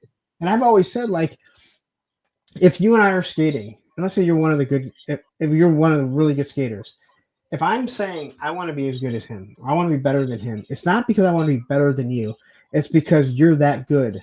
But I would Right. expect by the time I'm better than you are at this point, you're that much better.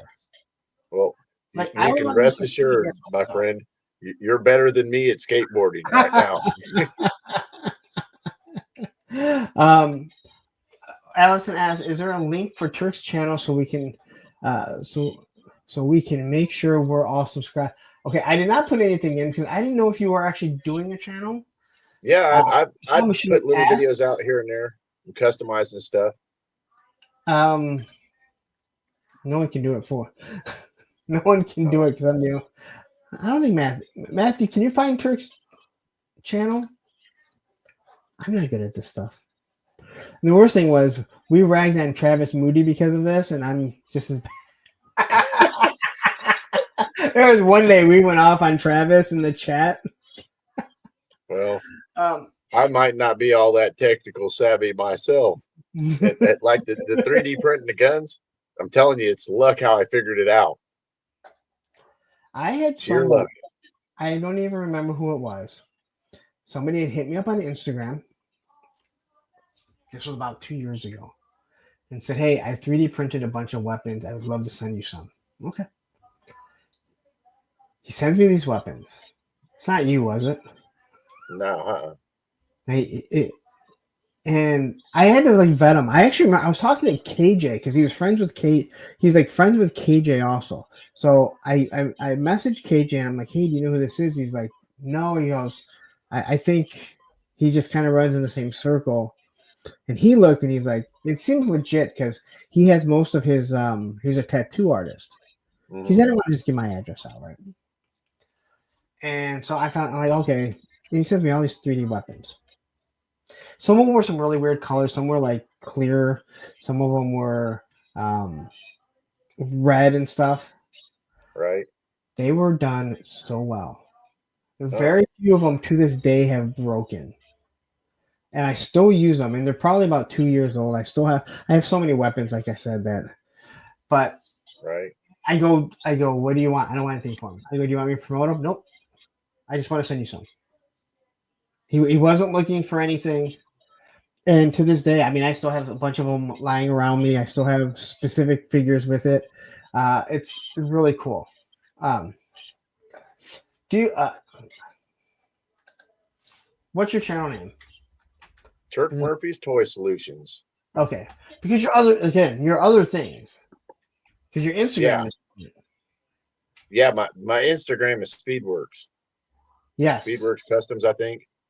And Facebook is Turk Murphy. My car channel is This Old Junk. Kind of like, This Old House.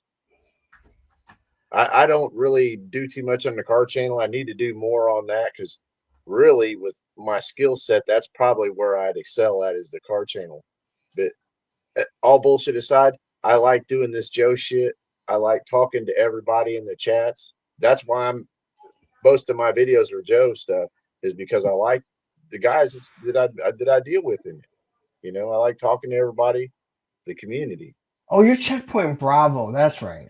Yeah, remember I was telling you about that backstage a little because bit. You know? Again, Turk Murphy Jazz Band. That's yeah. The original Turk Murphy's a jazz player. That's what Matthew's trying to say. I keep saying.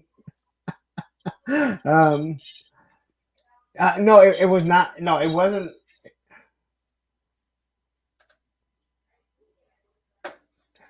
It wasn't him. It wasn't Loki. It wasn't Loki. It's someone he doesn't. I don't even remember him ever really posting in the chat or anything. He just hit me up out of nowhere. Hey, that just goes to show that there's these no-name guys out there that are ringers that have good stuff just as good as the other guys, you know? As special guest Patrick Stewart and Turk Murphy. I have an open standing for the actual Sir Patrick Stewart and fucking Phil Collins. So if they ever want to come on Thursday with a friend, I am bumping whoever is on. If they come in and said we want to come on today, I don't care who it is. That person. If you get them on, I'm there. I'm watching that. I'm gonna super chat after super chat. No, I know he does, but it wasn't Loki. And now you make me think it wasn't Loki. Because I've seen Loki stuff. It was some of the best stuff that I've seen. Like some of the stuff that is so good. Anyway, we're off topic. All right, so as you're going on and you're just doing you're working, and when do you start doing these custom bikes? Because that's what I have up on the thumbnail is your custom bike. Now, is that before the motorcycles or after?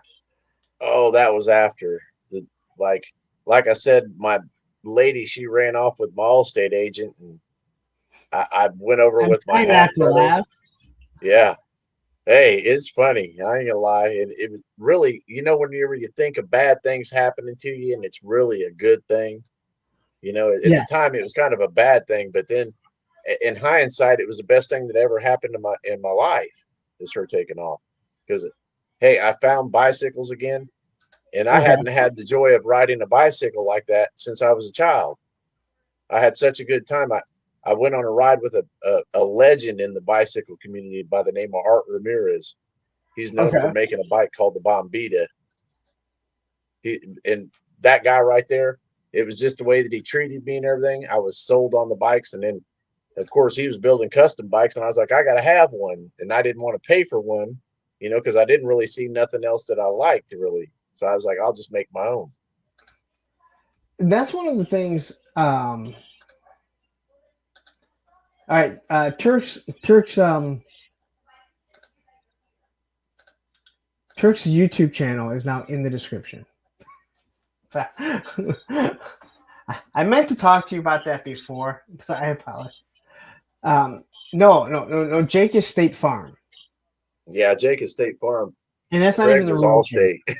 Yeah, that's not even the real Jake. All right, that's the fake Jake. Oh, I don't know about Craig. I'll tell you right about now, he might not be feeling too good though, because I think he got into a little bit of trouble over that mix.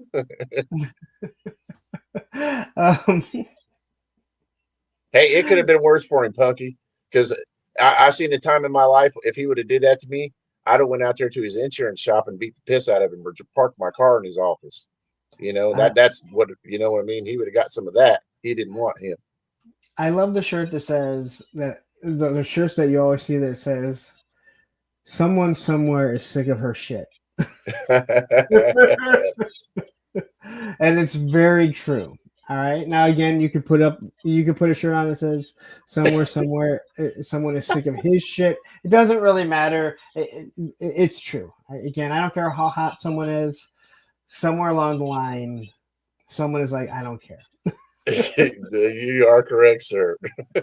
Um, so you did biking, or you custom motorcycles. Yeah, I used to build a lot of cafe bikes, like the old 70s Hondas and stuff, and the cows. I Okay, did a lot of that too. I've just been a customizer, you know. but So whenever you I said, started joeing, it was just naturally, you know, I can't leave shit alone. I got to do something to it. but you said you really got into the customizing biking, like bicycles, Hmm. correct? Yeah, Because that's what we talked about early on. And I mean, over a year ago. yeah. Hey, whenever that took off, I didn't ever think, you know, that and somehow whenever I started building these things, I was like, I'm going to be known worldwide, you know, for these things. I didn't ever think that. I had no clue. And then it took off, and hey, next thing you know, I'm 5,000 on Facebook. Finally, and then there was crate. You know what I mean? You get a lot of fans and people messaging you all times of the day and night and weird shit. Hey, I finally I calmed all that down. I went through and I unfortunately I blocked about 4,950 people because about 50 of the people that was on my Facebook was people that I knew. I the guy that I met today, I said, are we friends on Facebook? He's like, yeah. I'm like, okay. I'm like, I deleted a bunch of people, so if I deleted you, just re-add me. But I was like, I didn't need to Right. have all these people. I don't talk toys on my Facebook page, so if I don't have like a some sort of personal relationship with you, there's really not a reason for you to That's be. where I was at with it too. And then you really, you know, a lot of it's my fans and stuff, you know. So that's cool and all to have fans, but you can't have them in your everyday life every day because then they're gonna. I had some like my worst messages that I used to get. People would message me and they tell me, "Oh man, you seem so upbeat and everything. I feel like killing myself," and then I'd have to talk someone out of suicide. I've had so many messages on that shit, dude. It's like, how could everybody want to be dying? There's so much to live for. And uh, why? And then the next question to myself was, why do they always want to message me? They don't know me from Adam. well, I think Rowdy wants us all to go over there and subscribe or send her a friend request right now. So Oh, everyone go find Rowdy, find Rowdy Riles on Facebook and just start adding her as a friend. be careful, Rowdy. It'll bring the weird out. Oh, and yes, it will. I had one. I had one guy, and he found me in the Gargoyles Facebook group. I really haven't talked about him. I talked about this a while back because I didn't say who he was, and I don't even fully remember his name. I had to block him. Oh So, shit! and he's from Michigan too, and that's what is even more worrisome. It's not like he's from California, where like you're Right, in my area, and so he had messaged me about gargoyles. Like, all right, cool. So it's late one night. We're just kind of going back and forth, and then he as we're going, and he proceeds to tell me that he's gay, which I don't really care. Like we're talking about gargoyles. I don't care if you're gay or straight. It had nothing to do with it. And oh, then he was fishing. okay, and then he's like, I know you're not. And I was like, I go, it doesn't really matter. He's like, so that's so cool. But he kept going on, and like he would send me really inappropriate stuff, like like hetero stuff. And Right. he's like, I saw this and I thought you'd appreciate it because I know I don't. And I'm like, dude, we're not close like that. And I was at a toy show and I was talking to one of my buddies who's gay, and I was telling him what this guy did, and he's like, dude, he is so hitting on you. I'm like, yeah, I know, but I'm trying to be nice. I don't want to like, I didn't, I stopped acknowledging him. So anytime he would send me a message, I Right. just ignored him, and I thought he'd kind of get the hint, and Oh he God! didn't. Thank God I never had that happen to me in the biking And community yet. finally, I was like, I just blocked him because I'm like, dude, you're not getting the hint. I don't care if you're gay. Like, you don't need to tell me that you're gay or that you're straight. It doesn't matter to me. We're talking toys. What's that And have to do with us talking about some gargoyles? yeah, yes, and Rowdy, yes, some very inappropriate stuff. And he was like, "Oh, he's like this. He's like, someone sent this to me, and I don't appreciate." He's like, I can't appreciate this, but I knew you would. And I'm like, dude, if I want to see that, I can just go on the internet and find it. Right.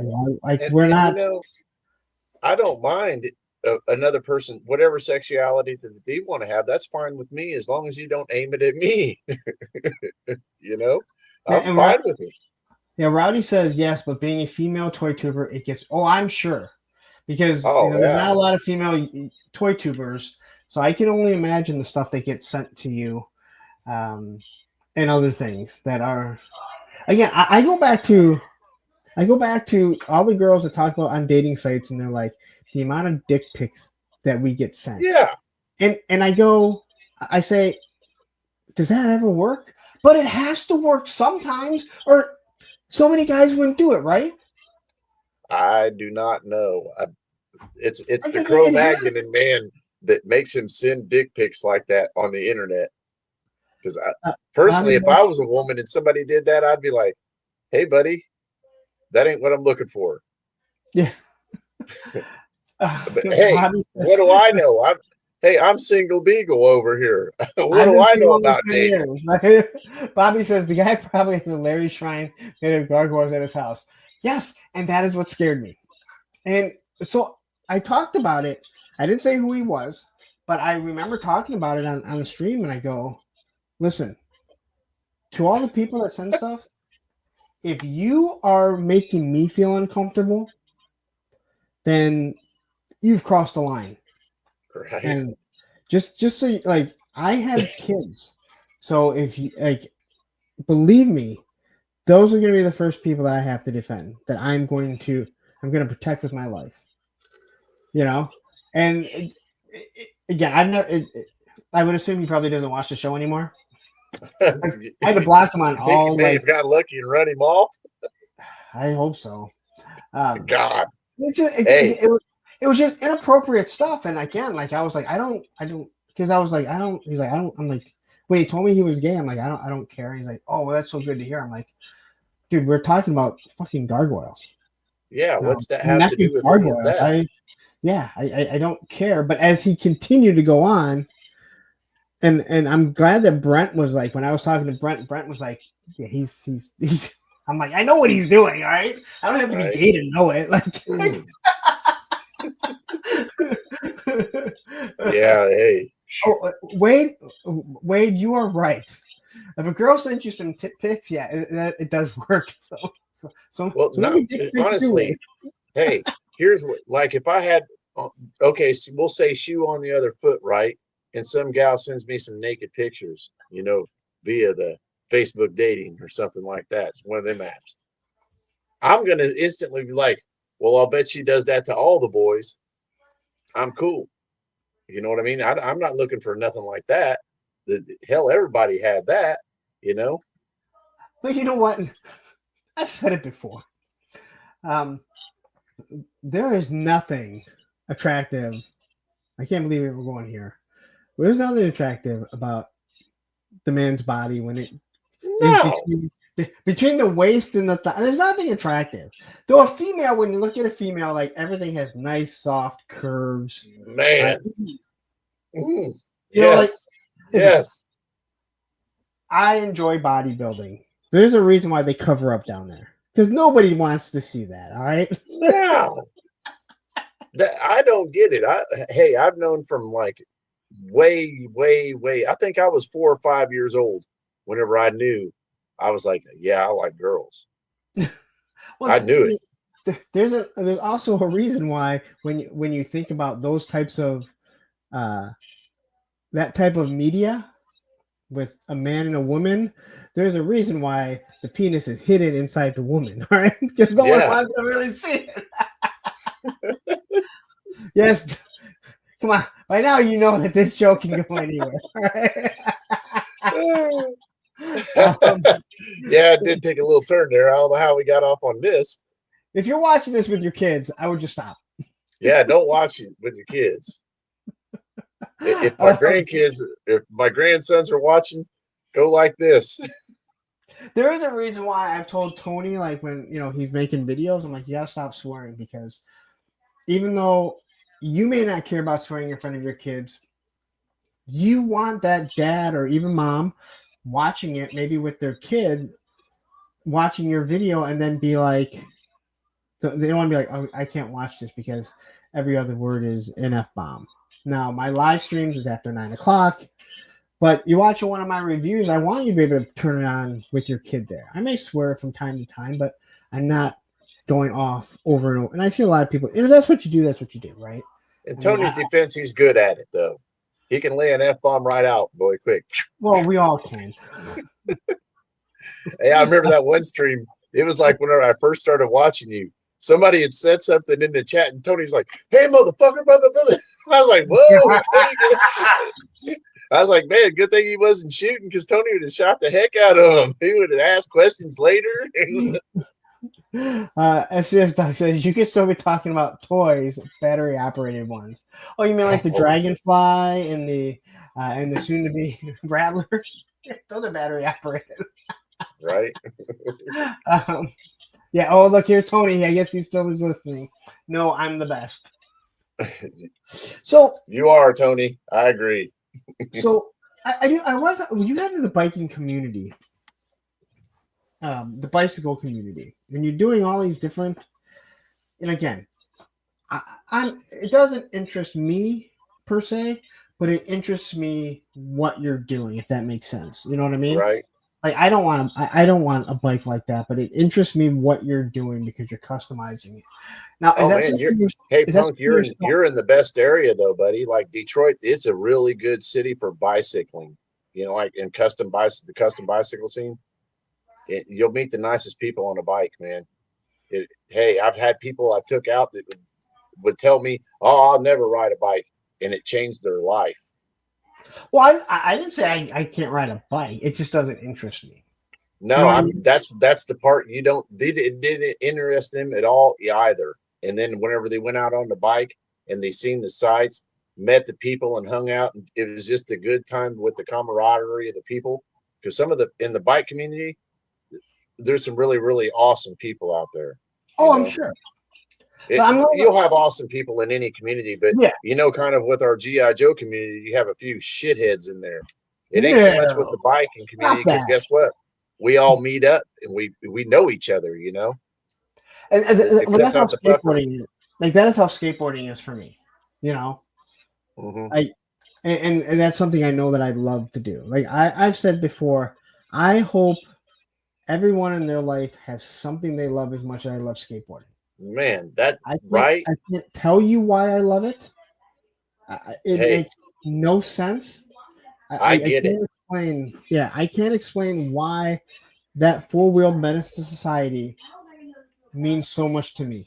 But I hope that everyone has something, and I don't care if it's gymnastics, toys, knitting. If you have something that like you just have a passion for, it's the passion for that thing, whatever the hobby that you have or certain thing you like to do. You see the person's passion in it, and that's the part that's appealing, really, And as I've gotten older, I see things differently. So I've talked about this before. I follow so many of those, mostly girls that will dance in public. Now, most of it is because they're really hot and have wonderful bodies. And I'm like, I'm watching them at first, and I'm like, they're stopping everyone, or they're just dancing in front of everyone, making people walk around them. And I'm thinking that is so fucking rude to do. But then I'm like, wait a minute, why is that any different than me skating a bench in public? Oh, man, ain't that when you start making them realizations, you know what I mean? And you're like, hey.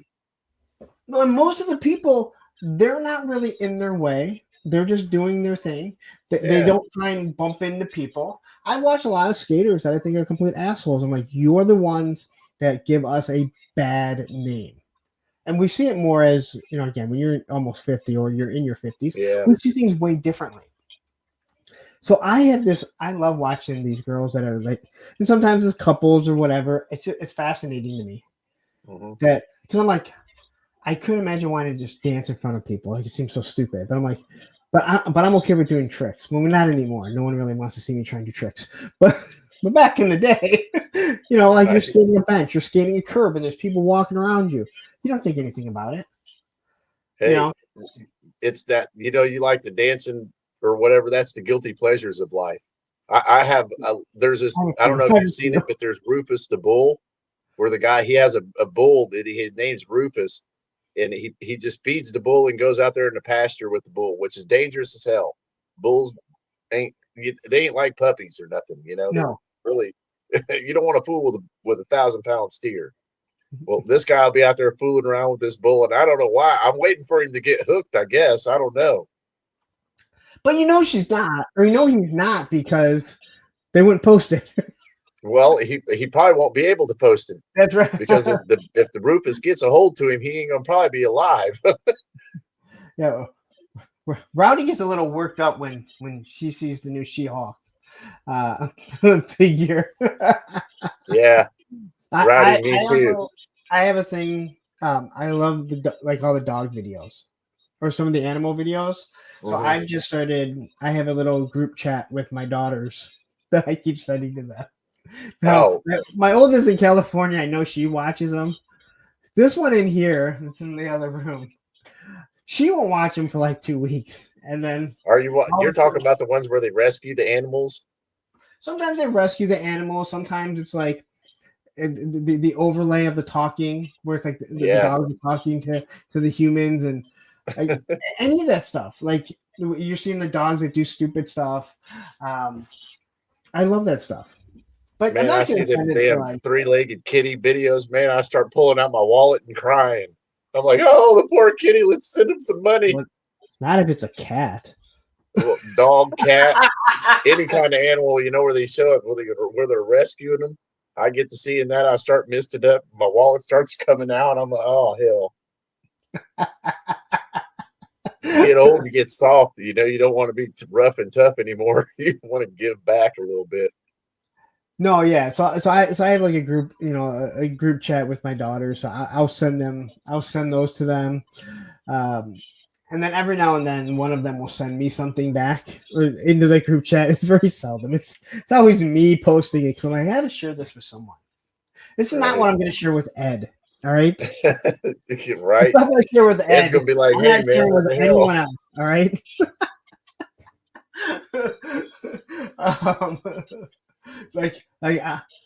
Everyone's like, when people are like, if I ever die, just go in there and erase my internet, whatever it is. Your browser history. Yeah, the browser history. If I die, just go and erase my chat with Ed because nothing good can come of it. All right. Hey, I want to go back to Rowdy said something about the She-Hulk. I'm with you on the She-Hulk. I like the She-Hulk. I'll tell you, I'm a big fan of Gamora too. It's something about a green hot chick. Oh, so you're like Captain Kirk? No, well, I guess I'm kind of like Captain Kirk if you think about it. Yeah, but I don't know something about the green chick though. It just does it to me. All right, so now doing the bike thing. I know I keep coming back to this. Are you still in that community? Oh yeah. Okay. Yeah. So hey, I'm like here in a few days. I'm going to fly out to Vegas, or I haven't decided. Really, I don't want to fly because all the planes lately this year. Have you noticed how they've been dropping out of the sky? I was like, yeah, that's the way that I'd get taken out. You know what I mean? By a damn plane falling out of the sky. I was like, yeah, I should take the choo-choo to Vegas. Yeah, my daughter and her mom flew to California for her birthday to visit our oldest, and all those fucking planes. They're like, oh, man, no, man, I can fly. I don't have a problem flying, but I just got a bad feeling about right now flying.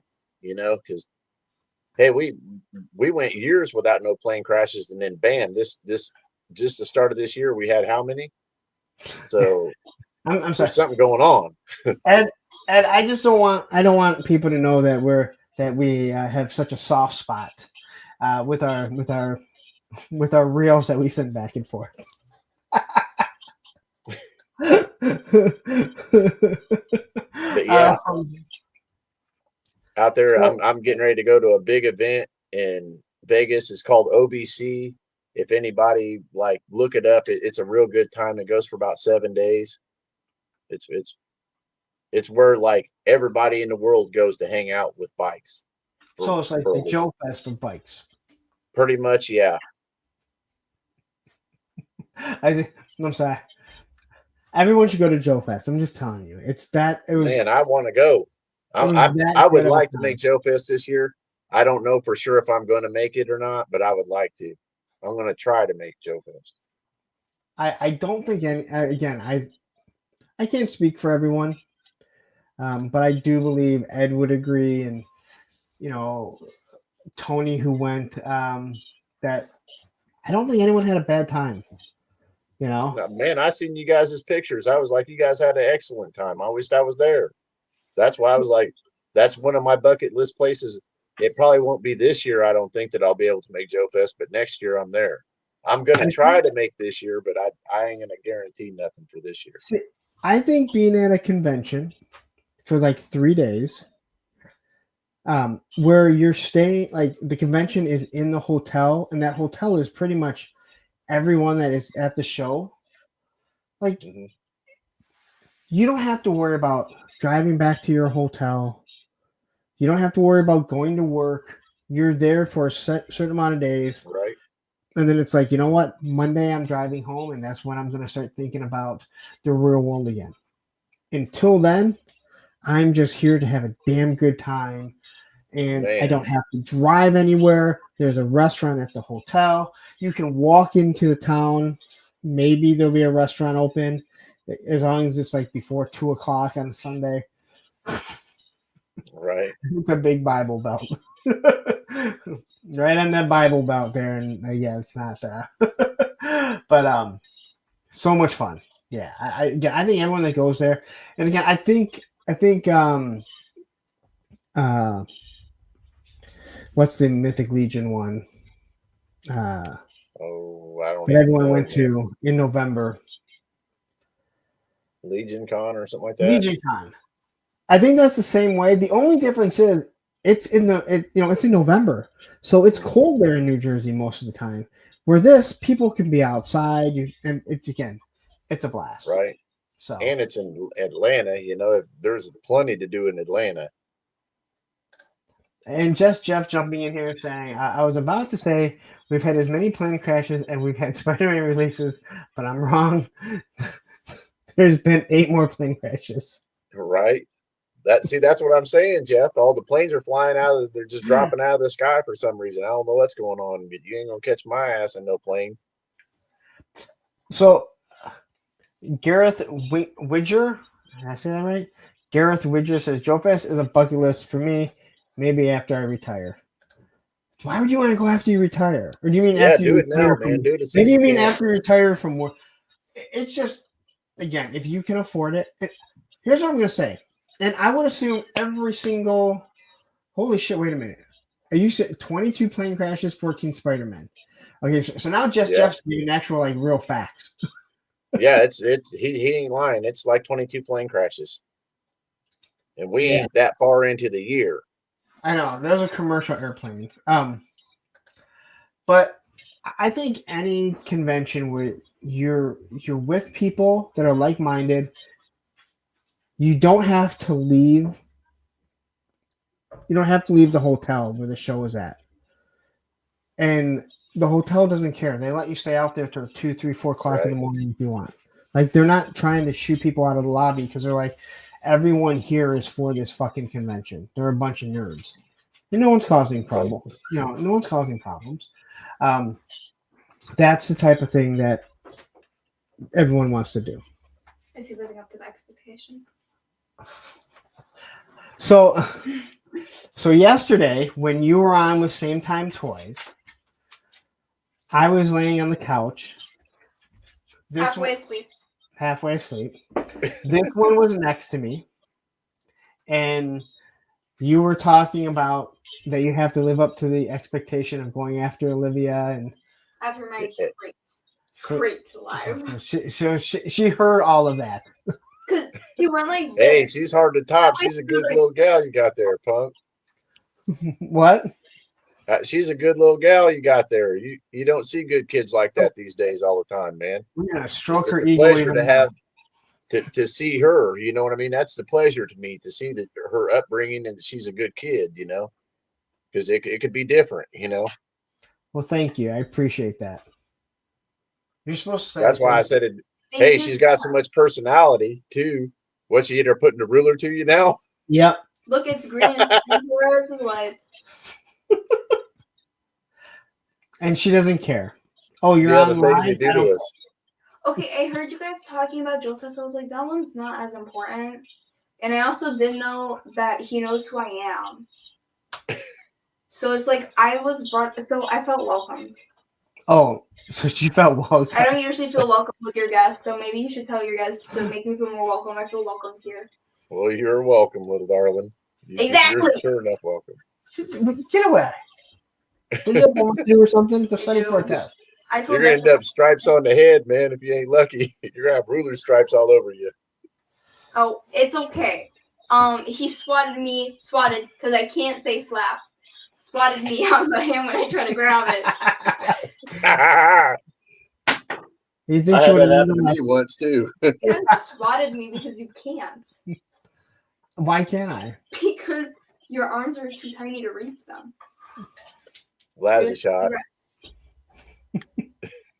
Anyway, back to you because this is about you, not her. She had hers last week. She can take up part of my day. I don't mind. Don't give her. I already had. Let's just say that if today was her show, her day at school, it would have been a 4 Let hour. me give you a No, rundown no, real no, no, no one wants to hear No, it. a quick one. This guy starts yelling my business in front of the whole class. The whole class is quiet, and he's aghast that I said he's being the A word, but I can't say it here. He's yelling. Because he was yelling at my friend about not having any self-respect because she said she wanted to start talking to a guy. I'm like, chill. By the way, this guy used to cheat. He used to do so much to his ex-girlfriend. One time, he cheated on a cousin with another cousin. So the girls were cousins. And he cheated You all right, on Punk? the other. Punk, are you okay, man? You ain't saying nothing. I'm just taking a breather. I don't even know why I'm here. Hey, you gotta love kids, right? My boy, he's done some stuff. I'll tell you. My oldest boy, Weston, he might be in the chat. I don't know. I told him I was going to come on here. He collects Gundams and stuff, and he sends me all the Reddits for the GI Joe stuff. My oldest son, Weston. He's done stuff like that to me too. I love when people send you stuff. Like they're sending me stuff on GI Joe, and you're like, and there are people that aren't in the community. They just know you like GI Joe, right? And you're like, oh, thanks a lot. They're just trying to help, though. You can't really get mad at it because they're just like, "Hey, man, I seen this. I figured you'd like it, man." That's exactly exactly that stuff. You know, it's better than it's better than this one. Hey, did you see that video of that guy snapping his leg on a skateboard? Nope. Oh, Send it to you. I don't want to see that. No, you have to see it. No, I don't. I never need to see that. You know why? Because I'm almost 50 years old doing it. I don't need to see stuff like that. I don't like to see it because I don't like to see nobody snap their leg and hey, there's that too. Little known fact. I can knock a man's eyeball out of the skull of his head, man, and watch it dangling out on his face. Now, to see surgery or something like that, we're going to open the incision to cut out I can't watch that shit, man. I will pass out. I can't, like the videos where it shows somebody getting messed up in a car wreck or something. I don't want to watch that. It makes me get sick. It turns my stomach. Yeah. I can't watch that. My ex, her mom, you can watch that stuff all day. I can't do it. That's when Rowdy people says, send me that. I'm like, please don't send me that stuff. no, Send me no. them kitty videos, man, where the little kitty gets rescued and shit, or the little puppy gets rescued. Send me them. Rowdy says, so terrified of new places. No Joe Fest. No, just come on out. All right. You Yeah, and your Rowdy, girlfriend. ain't nobody. Yeah. It's just like you're in the chat room, except it's real life. You ain't got nothing to worry about. I don't think. None of us guys. We're all pretty good guys, and I think we're all about the same guy. We're mellow. We're not all imbalanced or anything. You really have a good time. Take the chance. That's not even crazy. Just bring your Well, girlfriend. everyone's Rowdy. crazy in some respects, but You have a there great ain't time. nobody insane, is what I'm saying. And you'll have a good time. Really, Riley, push yourself to do it. Yeah, You'll be you have happy a that you great did. time. You and your girlfriend would have a great time. Like seriously. Oh yeah. Besides, you know more than enough people. Just like Ed said, like you don't need to be there's more than enough people. You don't need to worry. Like, yeah. Hell, Riley, if I'm there, I promise I won't let nobody kill you or eat you. If I'm there. I don't know how that went. I know we got to eating people. Well, if they kill you, hey, you ain't never had your grandma or somebody tell you that. They're like, well, they can't kill you, and if they do, they can't eat you, right? And if they do eat you, you're dead, so it doesn't really matter. Yeah, I think I'm less concerned after I'm dead what they're gonna do with me. Right? You ain't got to worry about it then. All right, so let's get to your collecting. All right, Army Matthew. Oh my God, I forgot Army Hammer and his. Oh, you know what Army Hammer is, right? Did you ever see The Social Network? Nope. He hasn't done very much, but he kind of went off the deep end with I think his ex-girlfriend and like stuff that he had sent her. In The Social Network, he plays the twins because it's about the guy that created Facebook or the people that created Facebook. And Army Hammer actually plays the twins because I guess they didn't want to hire the Rad twins. I don't know, like they couldn't find twin actors, I guess. But yeah, he went off. Yeah. Oh, he was the Lone Ranger. That's right. He was the Lone Ranger in the movie that was all made about Tonto because Johnny Depp played Tonto. Wow. Anyway, so into toys. So when do you start collecting toys? Oh, about a year ago or so. A little over a year ago, I got back into collecting toys. And what started it is a grandson kind of said, hey, I kind of like these things, and I started buying them for him. But then, like, I was also doing RC crawling, radio control crawling, and I needed a driver for one of my new trucks. So I went and I was like, I seen Shipwreck, and I was like, ooh, I used to love him as a kid. He was one of my favorite figs. So I bought him, and then it went. So I'm just gonna call you Trooper. Come on, I know you've been here before. You know exactly how this channel goes. You know how this show goes. There is no staying on track, right? As long as people are entertained and they're having a good time, right? That's where we go. So you weren't collecting anything else. You just happened to be old cars and motorcycles and stuff over the years, and car parts. Yeah, no toys though. I many years of hiatus on collecting toys. So you see Shipwreck of all figures. Yeah, your favorite fig. I knew it was your favorite fig. That's why I was like, ooh. So you get one, and then it took you down the rabbit hole. Yeah, it did. Now, are you a completist when it comes to the classified line? No, I like the Cobra Law stuff. I won't mess with. And like today, I could have bought a Serpentor for $130, but he's just, you know what I mean? I was just like, I'm not into the Serpentor. So I don't have to have every figure. And I'm not saying that, like, there's some figures in other lines. Like I seen the X-Men 97 Gambit and something, whenever I seen it, I was like, ooh, I like that. You know, and I was like, I should get that. I haven't gotten it yet. because I haven't seen it. But if I see it, I'm liable to buy it because I liked it, you know? So I'm just trying to think of this. Like, you're talking maybe a year and a half. So now you get into G.I. Joe. Are there other lines that you're collecting actively? No, just Joe. So you don't have like, because I know earlier we were talking about the Operation Monster Force, and you said you love Man, how it looks, but you haven't bought I any. want Operation Monster Force. I just haven't bought none yet. Okay. It won't lead you down a rabbit hole, I promise. Oh, it probably will. I'll get in there and get the buying. Oh yeah, you'll end up having an issue. um, every time I needed to spend so much money every time I needed to spend so much money for a while, it seemed at BBTS, I was like, you know what? I'll just throw on an extra Operation Monster Force figure, so it pushes me over the threshold that I get 6 months interest free. Richard Sampson jumping in here. I think he's asking you, did you have old figures like in storage? No, I didn't have no toys of any kind whatsoever. What I did do is I had some, radio control car stuff that, I've always fooled with them over the years, in and out. So would you say you've always been a collector?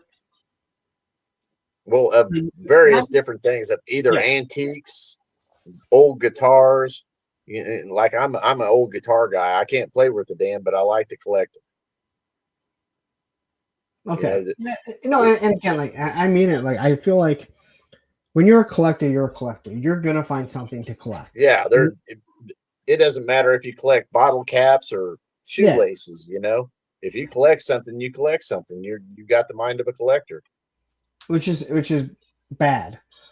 Yeah, I know. It's real bad on the wallet too, especially when the G.I. Joe classifieds, all these pre-orders and everything. I didn't know what I was getting into whenever I got into it. Or if I had to look back on it now, I'd probably be like, I don't know.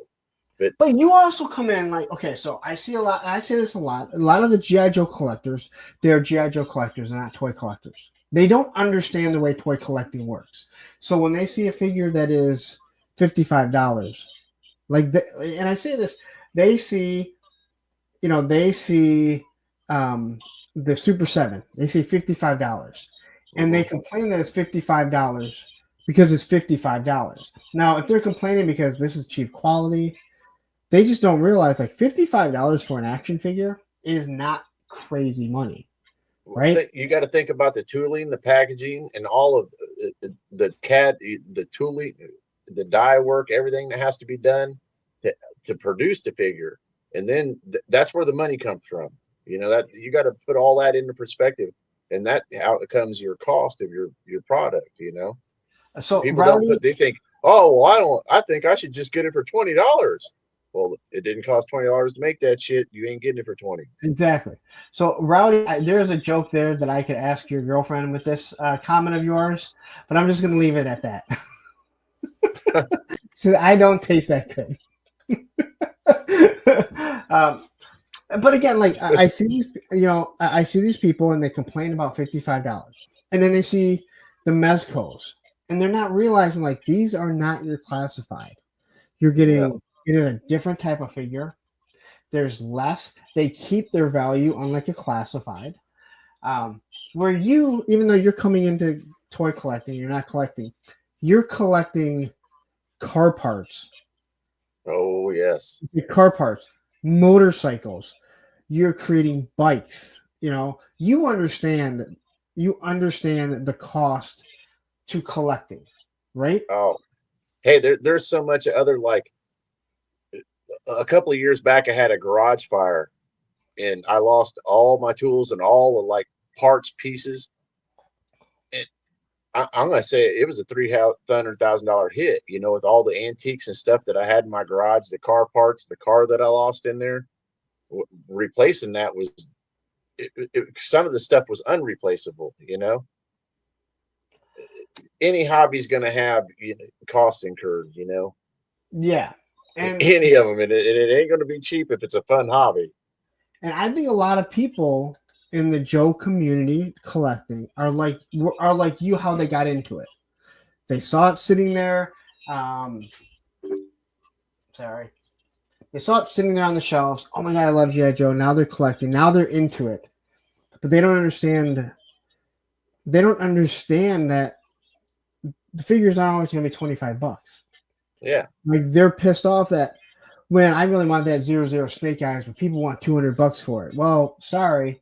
There's a limited run on them. Yeah. It is the first figure that they did. You're not getting it for, I think they were $40. You're not getting it for that.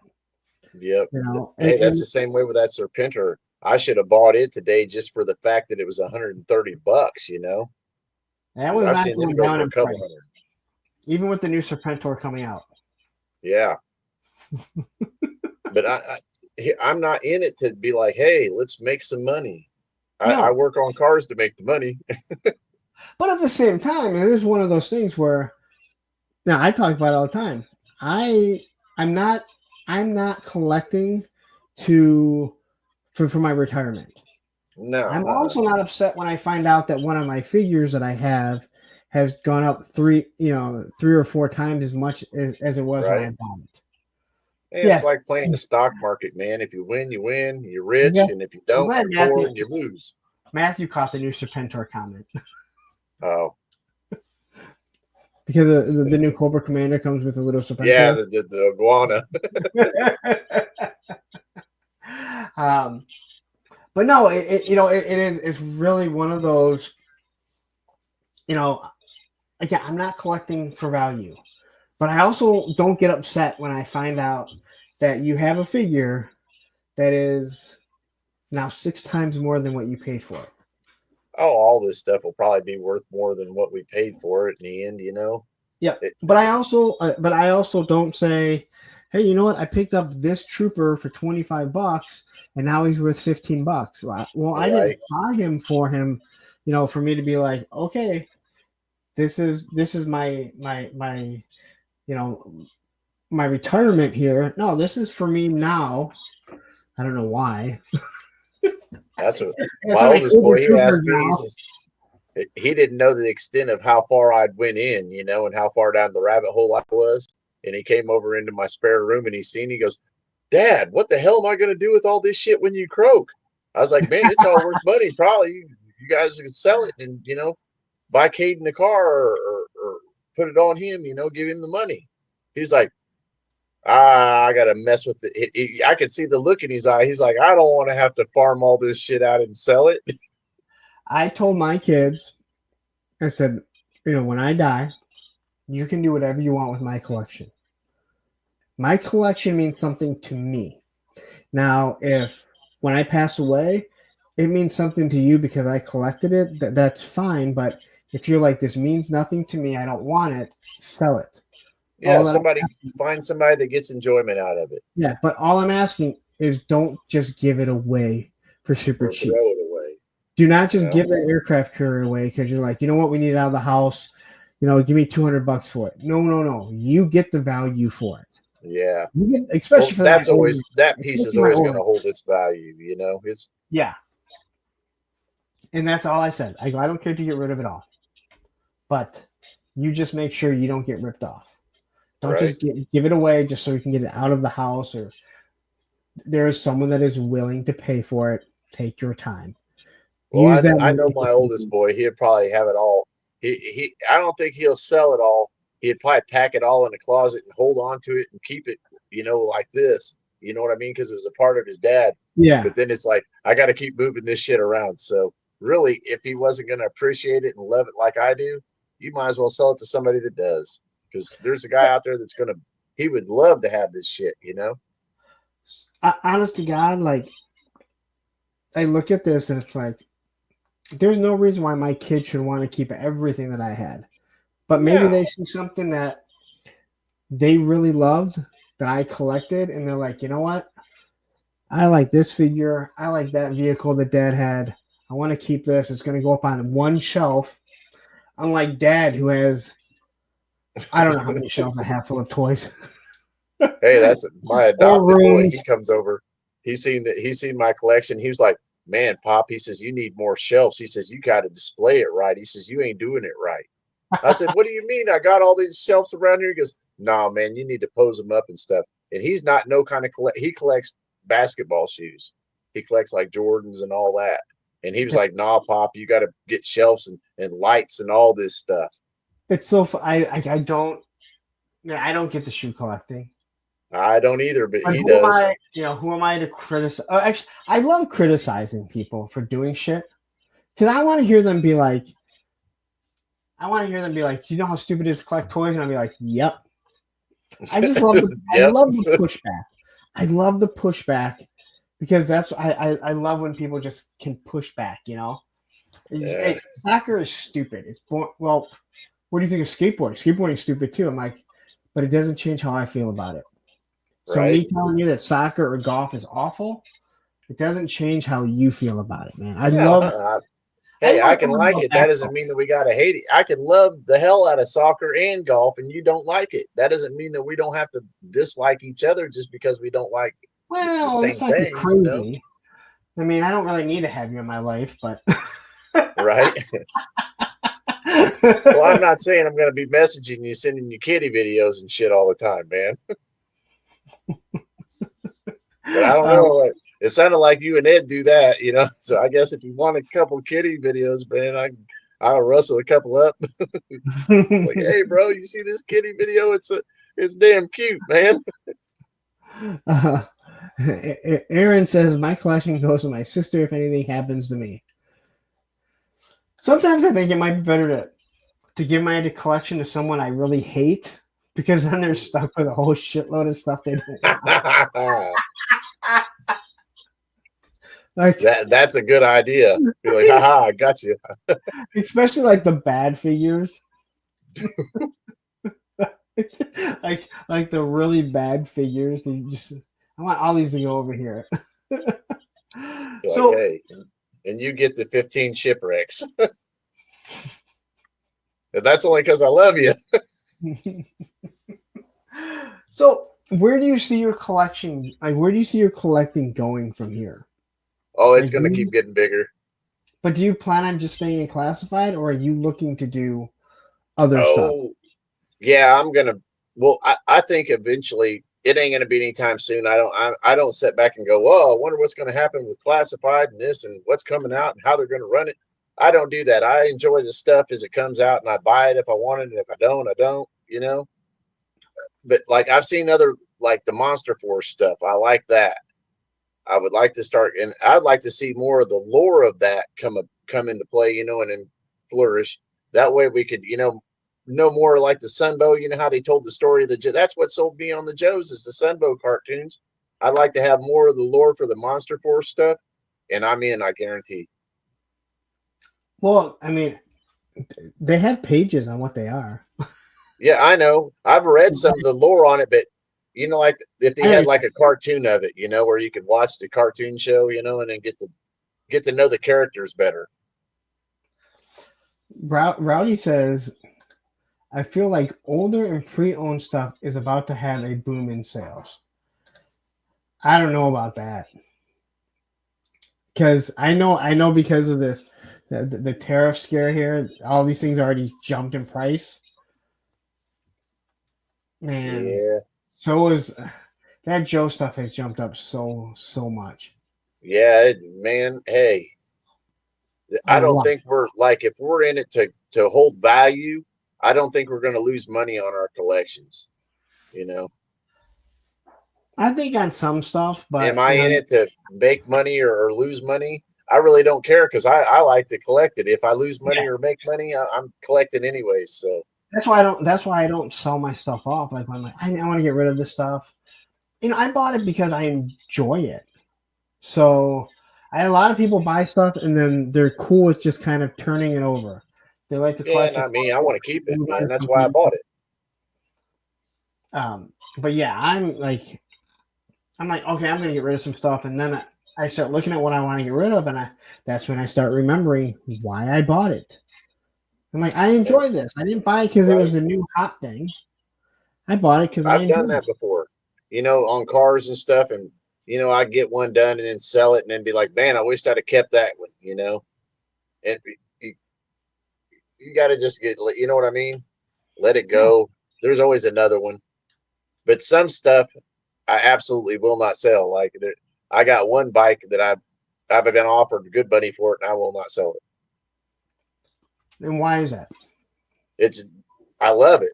There ain't nothing like going around a corner about 30 mile an hour, lean off the bike, put my hand on the ground like I'm surfing, and carve a corner with the pedal stuck to the ground, throwing sparks at night.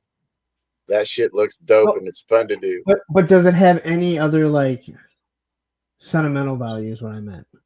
Like, is there nothing like that? You just love the bike. I just love the bike, man. Okay. So that's what I said. Like, I mean, I probably would not be into collecting the 118 G.I. Joe stuff if so much of that collection wasn't mine from my childhood. Right. But because it is, that keeps me invested in wanting to do stuff with it and keep it. Because, again, I know everyone hates hearing the flag, but when you have your childhood flag and you have your childhood Terradrome and the G.I. Joe headquarters, Tomahawk, like I have so much of my own childhood stuff, and it takes me back to a place when my mom was still with me, where you don't want to brings get rid back of them it. good memories, you know what I mean? And that's part of the memories for you. That's why they ain't never going to go nowhere. Yeah. That's your little piece of your mom. Yeah, if I would have bought a flag when I was 25 years old that I never had, and that's the one that's sitting there, it might be going. It wouldn't meant shit. Yeah, I bought it when I was 25, and I was dating some girl, and I just wanted to finally have one and put my Sky Striker on it. It probably wouldn't mean that much, and I'd have no problem probably getting rid of it. Right. But I look at mine, and it was like, I remember my dad saying, "Oh, let's put it on this door that I removed so you can push it against the wall when you need to or pull it out," right? Right. That was genius. That was genius. Yeah. Like, the kid doesn't think of that. So I look at that and I have memories on that. Yeah, the whole setup. How light I was. I used to lay on it. I can't believe the thing didn't collapse. Yeah, it was kind of cattywampus flimsy. I'm not gonna lie. I have pictures with my son on it when he's a baby. He's a baby. But see that's it's been through generations. You've laid on it, your son's laid on it, you know what I mean? So you might get a grandkid to lay on it and still be in the same family. That means them sentimental value on stuff like that. That means more than the money, man. I'm telling you. I have a picture with my stepdaughter on it, and when she's probably, Emily would have been, because Andrew was just born, so 9 or 10. Very right. She's like, it ain't gonna be too long. You're gonna have pictures of grandkids on it too, brother. Yeah, you best believe that. And then there's a picture of Andrew on it, and he couldn't sit up, so Emily's like behind him, right, trying to hold him up because he could sit there for a little bit, right? And I'm like, I need you to hold him, and then I need you to move out of the way so I can take the picture. It's not a BlackBerry. This is not an old BlackBerry phone, right? So it's time to break this.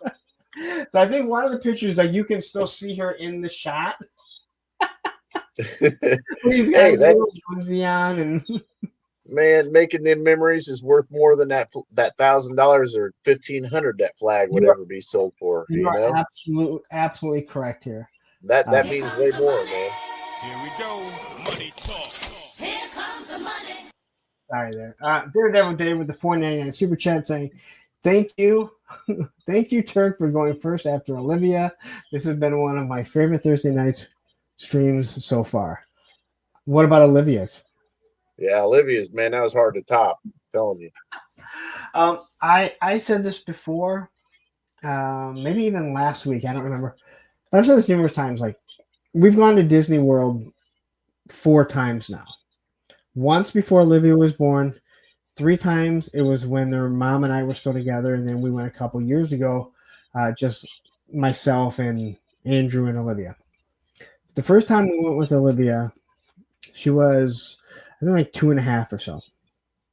And her favorite princess was Tiana from Princess and the Frog. Right. Now, if anyone's been to Disney World or Orlando in general, and you're going to Disney and Universal,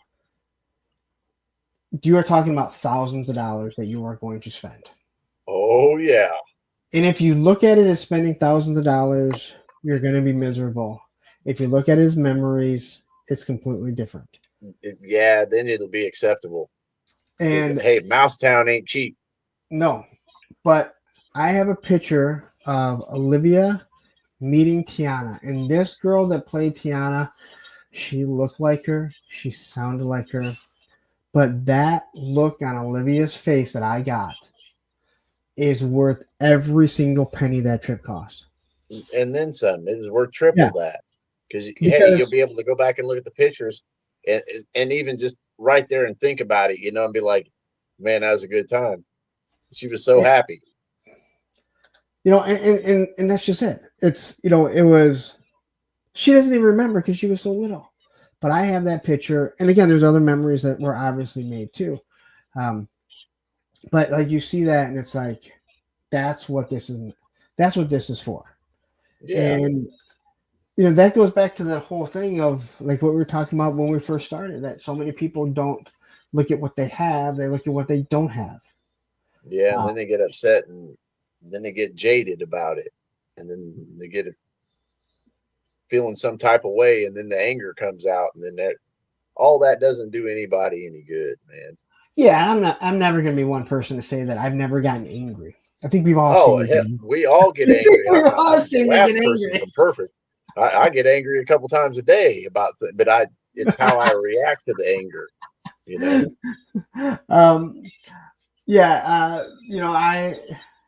I get angry. I think, but I think sometimes too, when I go off on a rant, it is who I am, but it might be a little bit more animated just because, you're live and you're just right. You're seeing yourself act. Like, no matter how you look at it, I'm seeing myself. It's like looking in a mirror. And of course, you have a bunch of yahoos in the chat that are just probably amping you up. Yeah, they might be amping you up a little bit. You never know. Daredevil Dave says that movie was supposed to be in New Orleans. I guess I should send Olivia a real life Bayou Frog. No, she's not allowed to date anyone until she's much older.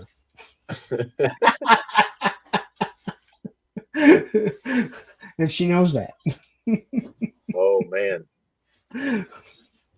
she's pretty good about that. My daughter started doing that, and then my first grandson came along. She's had like one boyfriend, I think. Not because I was okay with it, but her mom. That she had one that you know about. No, her and I talked about. She taught me everything. Sometimes kids don't say all of the story. But no, like this is a guy that like broke up with her while we were decorating the Christmas tree, and she's so jaded. She's so jaded now that I'm like, yes. Man, hey, but you're gonna want some grandkids soon. I'm telling you, them little suckers are wonderful. Hustle SM. It took me a second, but that game was really fucking hard. Bayou Billy. Who remembers that NES? I remember that one. It was a hard game too. It might have been one of those ones that didn't really have an ending, like Solomon's Key. Solomon's Key, no one has ever finished. It's kind of like Pitfall. Remember Pitfall? Yes, Pitfall. Pointless. Atari Pitfall is pointless. When you'd fall in the alligator. Yeah. Did anybody ever win the game? I've never have. I've always wondered.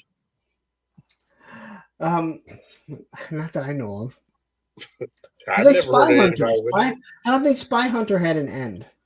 No, you kept driving. You were just shooting cars in front of you. Yeah, and every now and then you might fly off into the water and turn into a boat. You just want to get into the truck. Yeah, into the truck. Because you were like Knight Rider. Yeah, that was a good old game there. Yeah, see, Aaron says, I remember Bayou Billy. I could never beat. I don't know if it's, again, I don't think it's one of those games that have ever had an ending. Um, so, and Rowdy starts off really good here. A lot of my toy memories were with my dad, but unfortunately, we don't talk anymore. Oh. Like, you went from like the high to the low. Yeah, and I'm She's laughing like, I at you. remember it was wonderful, and then it was bad. I used to. I've said this before. I love putting people in uncomfortable positions because I'm a dick. Because I'm a dick, all right? And I would have someone say something like they'd make some joke about like a mom or something, and I'd be like, my mom's been dead for 20 years or 10 years, whatever it was, and you would watch their face like because most people Yeah, don't know it's what to like, do. And I'm trying not to laugh because I'm like, it was a long time ago. I mean, I can only do so much, you know. right. But I just love putting those people in those like super uncomfortable positions because it's fun. Yeah. Hey, I don't like being put in I've that. I've had similar instances like that whenever people ask me about, like, which I figured you was going to ask me about my children because I got some children, but I got a couple of children that are dead, that passed away. Oh, I didn't.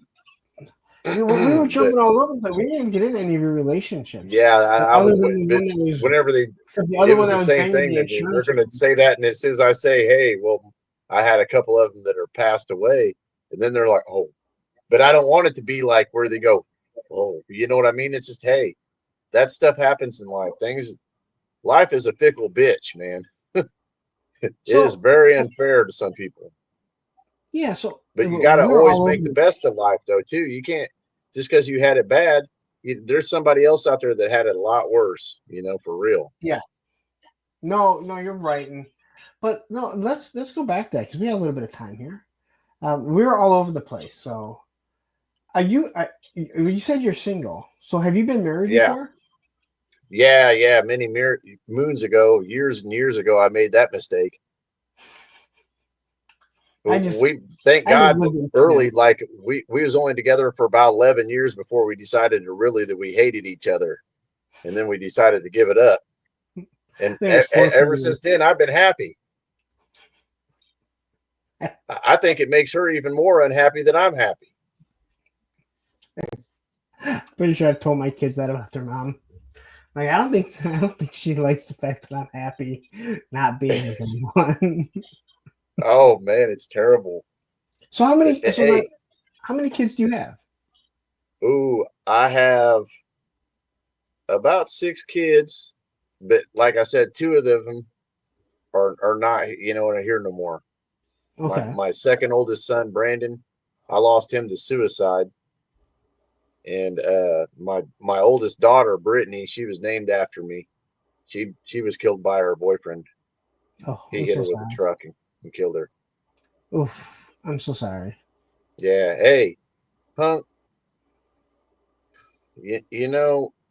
Life can lead down many. Like I've heard some of the guys that you've had on as guests, and I've heard their stories, and I was like, man, if he ever has me on, I'm probably gonna blow his socks off because I've had a lot of good.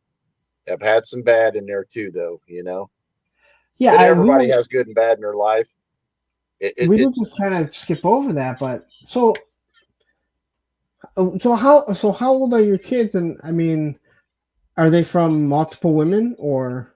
Not well. My first 4 children was from my ex-wife, Okay. and then I got a couple other that are, from another woman.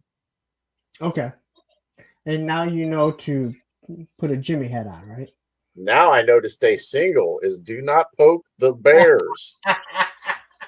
Do not poke them. And, man, that was hard for me to do too because I used to like to poke the hell out of the bear. Well, there's 2 different holes. If you use one hole, you cannot get them pregnant ever. Yeah. They act funny about that other hole, man. There's 3 holes. There's 3 of them. 2 of them are But they good act to funny go. The about other 2 of them one. sometimes. So then what are your kids like? I mean, you talked about your one son that comes over. How old are they? Oh, my oldest boy, he was born in 93, so he's about what, 32, 33 now, I think, somewhere in Okay. his 30s. That's Weston. He's a good boy. He works for Caterpillar. He's union guy. He's a head guy out there at Caterpillar. He's hard worker. And then I All right. my then I have another son, which is Dustin. He works for a place here where they do overhead garage doors, and he loads garage doors into a semi. And Okay. then my adopted boy, he works for the Decatur Public School System. He's a he janitor slash football, baseball, basketball coach. And then your son that passed away. Oh, he was a gangster. Oh, Yeah, he was like his dad. In fact, he had big shoes to fill, and he was out there in the streets doing what his dad used to do. And I kind of blame myself because you know what I mean. I got a name and a reputation for things, and he just wasn't. He didn't have enough gangster his dad had. You know what I mean? He wasn't that. so when was he born? He was born in 94. So you hadn't had him like one after another? Yeah, pretty much. Yeah, we And then you said 7/11 93, 7/20 94, and then Brittany. We took a little break on Brittany a couple of years, and then we had Brittany, and then we took a couple more years break, and then we had Dustin, my youngest boy from her. well, then you said your adopted child. Oh yeah, I got an adopted boy. Okay. Yeah, Is he actually adopted, or is it, or because I didn't adopt my stepdaughter, but I raised her since she was 5. yeah. I just raised Anthony and Nene, Yeah. and and guided him through life. He's my boy, just same as my other kids. Just because I'm not his biological father, it doesn't mean that I'm not his father. And that's how I felt about Emily. And again, when we had, when her mom left me, she obviously sided with her mom. And then as time went on, and I had always said, and we talked about it not too long ago. I told my friends, I told my dad, I said, if she's ever ready to be, come back and be part of my life, I don't need her to apologize that she shouldn't have just kind of fully sided with her mom. I don't need that. She was an 18-year-old kid. Of course, she's going to side with her mom. Yeah. And as her mom and I got along again, and we still did stuff for holidays, I gave her my old car, now for a while she called me dad when Andrew came along. Then after the split up, she started calling me Lawrence, which still kind of bothers me. But if anyone asks, she refers to me as her dad. Yeah. And I don't. That's because you've been her father, Yeah. But again, like when we first, when her mom and I first split up, it was like that. Yeah. Like she was going to side with her mom. Well, and she's supposed to. Yeah. And as time went on, and even like she lives in California, her and her boyfriend moved to California. There were times that like something was going on with the car. It was a car that I gave her. And I would talk to her because, of course, her mom would call me saying she's having troubles with the car. And I'd be like, do not call your mother again when it comes to the car. All it does is it stresses your mom out, and then your mom stresses you out, and eventually it gets put on me, where if you would have just talked to me, we could have figured this out. Cut right to the chase. Out of it. So your stress is less, her stress is less, which means my stress is always high. It doesn't matter, right? I'm gonna have stress no matter what. Yeah, right? Just don't worry about me. Just call me. Though, don't worry. Right? Cut out everybody else. I have life insurance, so when I go, I'm worth more dead than alive. It's funny how that works like that, right? It's like, we're waiting for you to croak now. So then you said you have your 4 oldest are all boys. Not I 3 boys and a girl. I had 2 my oldest boy, and then the next boy, and then Brittany, my daughter, and then Dustin, my youngest son from Heather. Or we could call her AKA Godzilla. You can. I will not. All right. Well, you don't have to. I'll call her Godzilla for you. How about that? I will let you do that. If we got along better, I wouldn't call her Godzilla. And she tore up Tokyo. She like to breathed on it and ate the whole town up. But then you said you had two children from another woman, right? Yeah, two little You have girls. 6 altogether, right? Huh?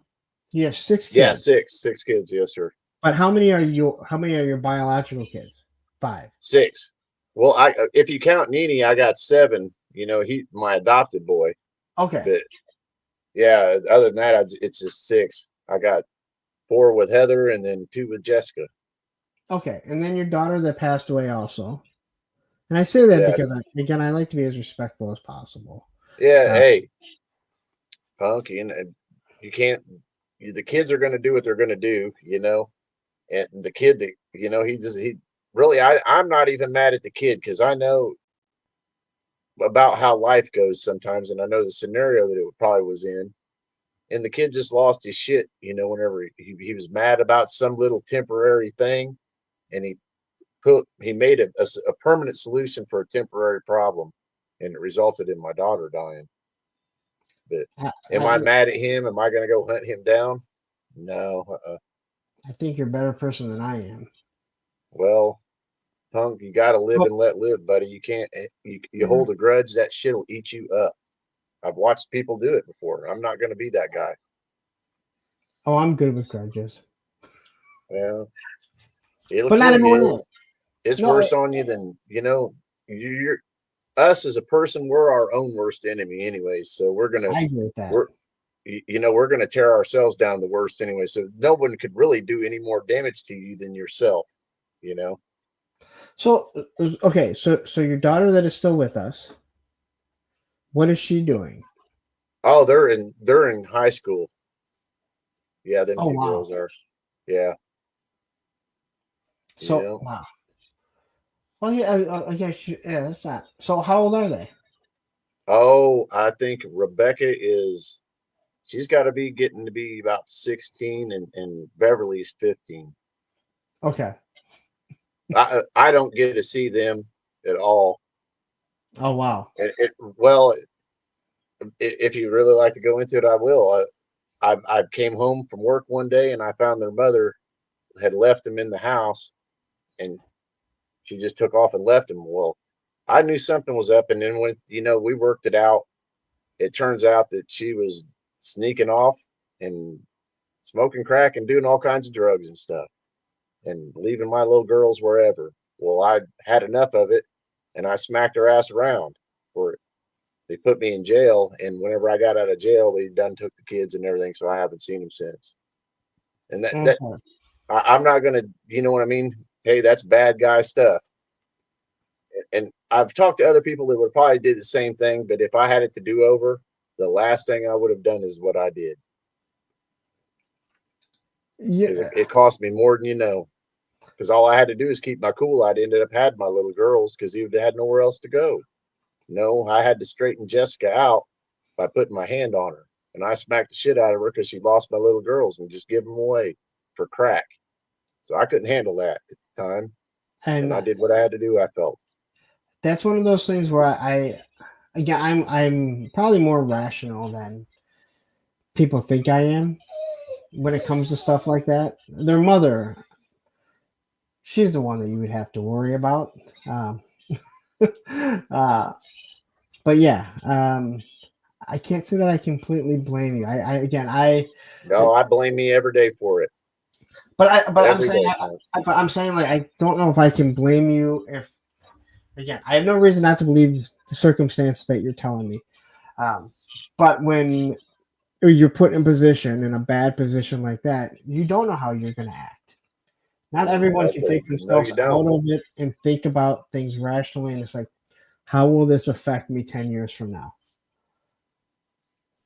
Man, I'll tell you what, how it affected me is it landed me right in prison for a while, for about 5 years.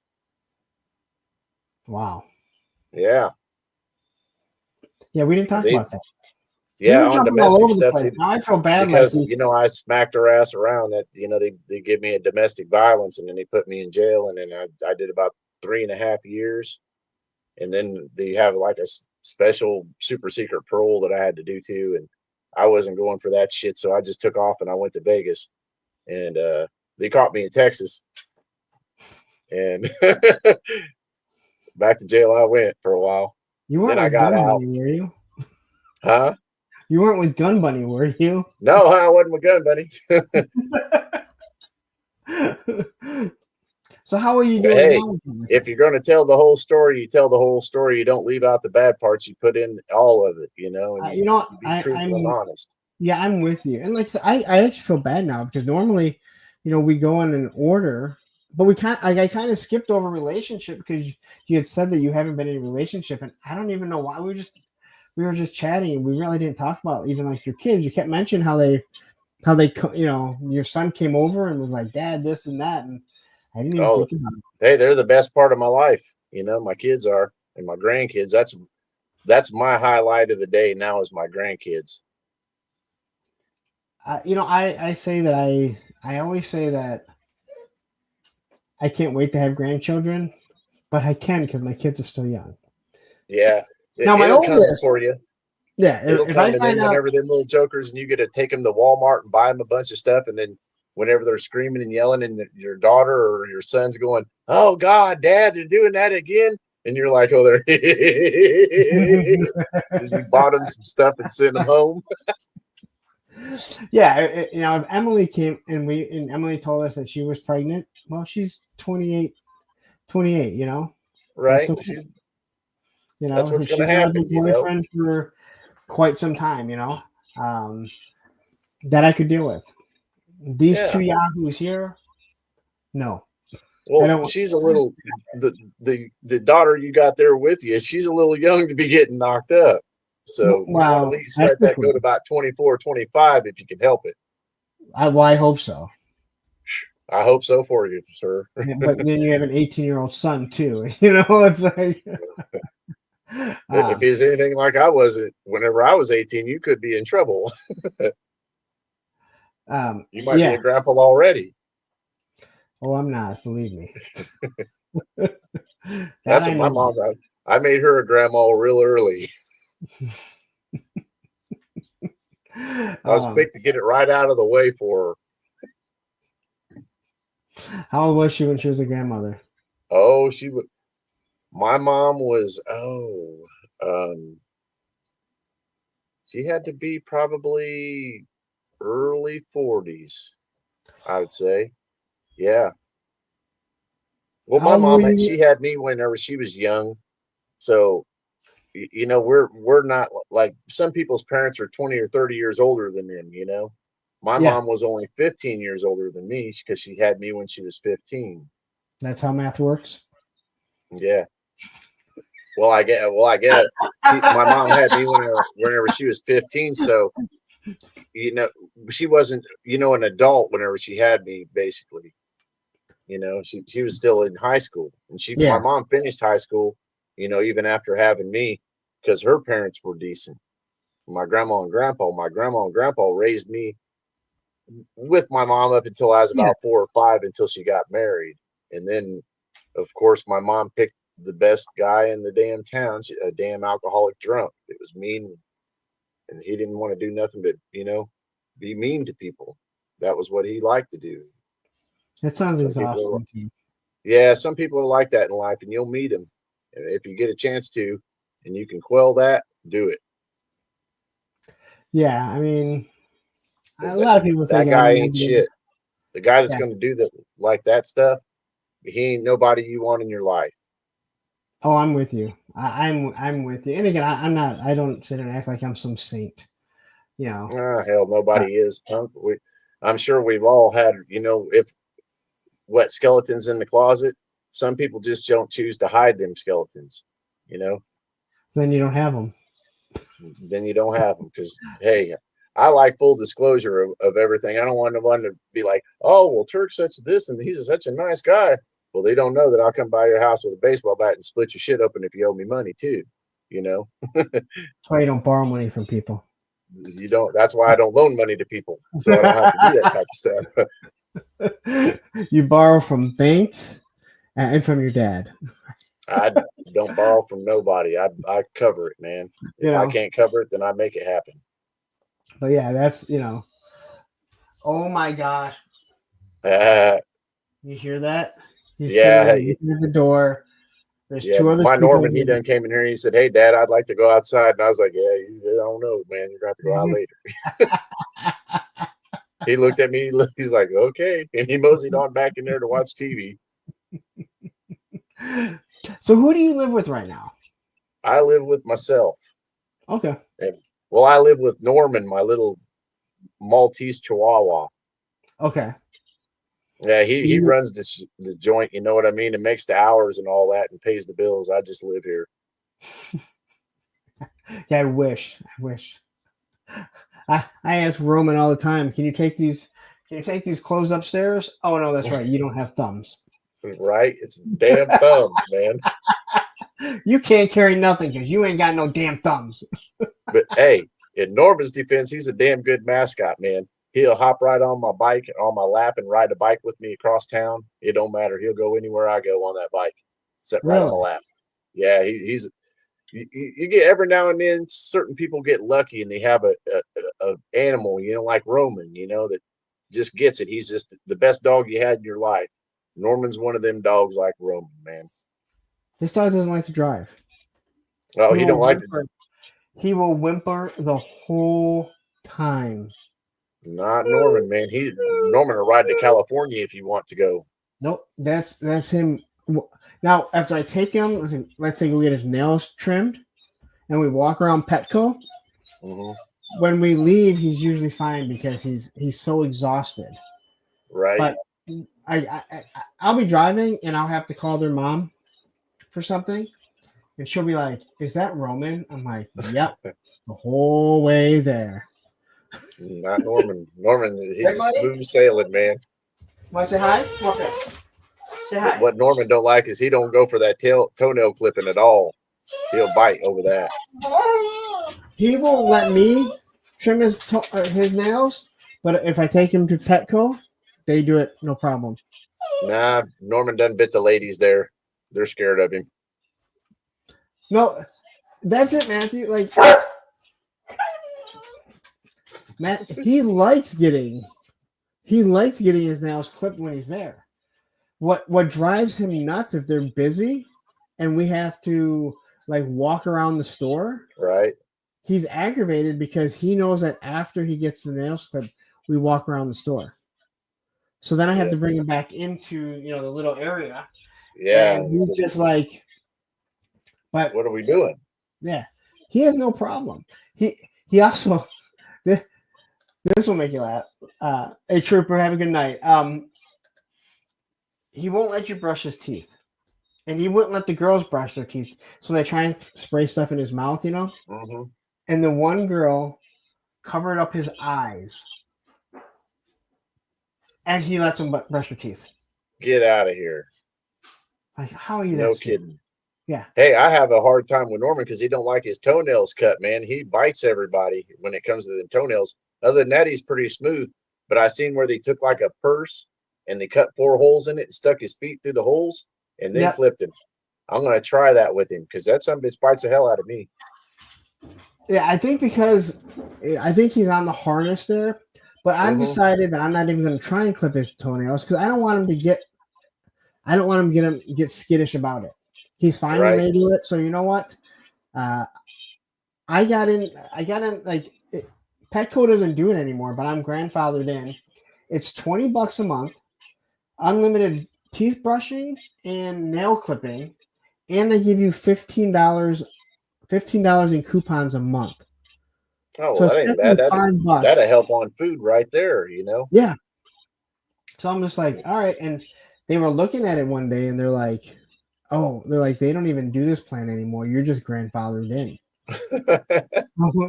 It's one of those ones where you're like, it's one of those ones where you're like, you better never make sure that credit card, like when it expires, you better go change it because you don't want to be like, oh, the credit card. I don't want to mess up my Petco account. Jeff saying, Dobby here is Roman. Dude, the amount of people over the past 2.5 years of doing this that have said their dog starts flipping out when they start hearing Roman is amazing. Norman, I'm pretty sure he's heard him on there barking, but he didn't. He's in there watching TV. He don't care about none of that. The only thing he cares about is when the mailman comes, so he can bark at the mailman. Oh my god! Growing up, we had a little Shih Tzu, a one-eyed Shih Tzu, and we lived in a condo, so they had the door slot, the mail slot. Mm-hmm. Man, she tore that up. She tore that mail up every time it came. Hey, it's the craziest thing. Norman goes after the mailman like he's Cujo, but he used to have a mail lady that he loved, and she used to feed him treats and stuff. And then ever since she quit or whatever, it's been kill the mailman. I'm like, dude, he bring me all this good stuff. Don't be trying to kill him. I've heard so many stories about mailmen or mail people, women too. I don't want to offend anyone. That they're like, we carry treats, and then when there's a dog that not even a bad dog or anything, but they know that this is going to calm them down. So you buy some cheap treats that you can just hand them out. Awesome, right? No, this gal, she was an animal lover. She had like dog and cat food in her mail truck, and she would go by and feed the strays. And she was just a prince of a person. She was just an angel, is what she was. She took care of all the strays, and I remember seeing her the last day that she, was on the route. I seen her come by, like about 5, 6 o'clock, and I seen this little Honda pull up out front of my house, and she was out there feeding all the neighborhood cats. And I was like, "Hey, what's going on?" She goes, "Well, I got switched to a new route, so I wanted to say goodbye to everybody." So she brought them all one last round of food, man.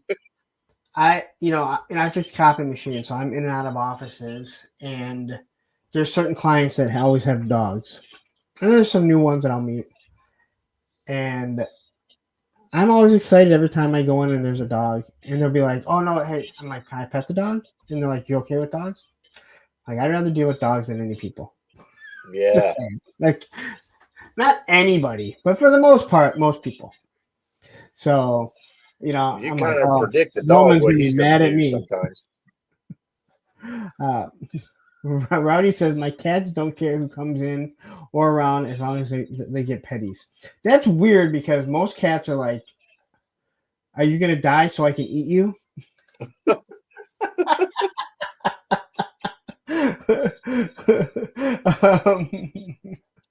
I've had a couple good cats. I ain't got no cat right now, but I've had a couple of real dandies. The neighbor has a cat. So the neighbor, she has 2 dogs now and 1 cat. And she got her dog when she moved in, her dog was sick, it was older. And he passed away, and then she gets this new dog, and she wasn't planning on it, but kind of everything just kind of lined up. Yep. So last year, she calls me over, and she's like, "Hey, I got to talk to you." I'm like, she's like, "I got a new dog, Mr. Bubbles," and she was like, she's a nurse. She's an at-home nurse, so she goes into homes. Right. She's like, "I'm a nurse, and this dog is blind in one eye and completely deaf." And she's like, he was gonna be put down if no one took him. So I just couldn't let him be, killed. She felt sorry for him. And so I see this dog, and I was like, "This dog's gonna get big." And she's like, "No, they said it's not gonna get any bigger." And he was probably half the size of Roman. Ooh. But his paws were about and this is when he's a puppy. He's 9 months old. His paws are about twice the size of Roman's. And I'm like, this dog's going to get big. No. Yeah. Okay. So it's been winter. And I would see the dog out there. Now, mind you, the dog is deaf. And when I say this dog is deaf, I mean, we would have to go in there and feed him. I would walk in because, she's working. I'm walking in. And when dogs hear you, they sit up even if they're sleeping. Yeah. I walk through the house, turn the lights on. Dog doesn't move. The little dog will come down. Yeah, the little dog, because he can't hear. So Um, I see the dogs out, and I can see it looks like it's getting bigger. And then my kids are like, "Yeah, Mr. Bubbles got bigger." I'm like, I can see that, but I couldn't tell how big. So about 2 weeks ago, it was one of those nice days. I go out there, I walk over to the fence. He stands up, and I'm like, "Motherfucker, you're as tall as the fence now." Oh shit. Yeah, he's a mastiff, Uh-huh. a part mastiff. And when she Yeah, said, "This is he's how big. big he's going to be, he's not going to get any bigger than like 30 pounds," I'm like, bullshit.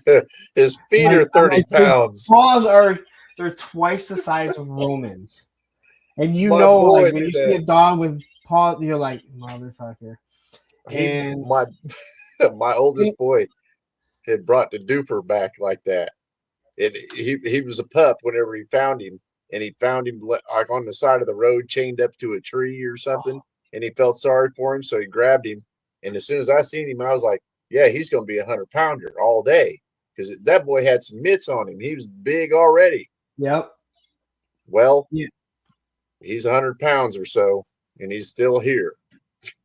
Yeah, and there's no way that Mr. Bubbles is not bigger than Roman. I mean, I know he's bigger than Roman, but there's no way he doesn't weigh more.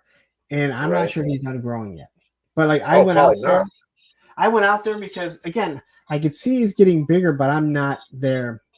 It was when I walked over there, and Right, he and can then see seen with him. one he can see with one eye, so he comes over and he just kind of stands up, and as he went up, and I'm like, "You're as tall as this 4-foot fence."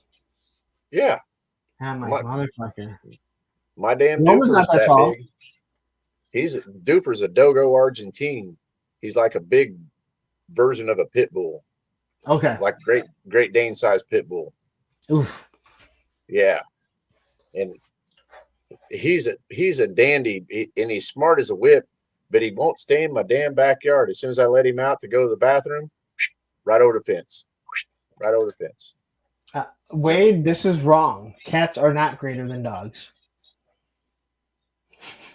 I will stand by that. No, and honestly, like Darren, this dog he's such a I mean, I guess as well mannered as a deaf and half blind dog can be. I mean, he's he's the best one. yeah, he's special. Like again, he would ride the short bus to school if he was human. Okay.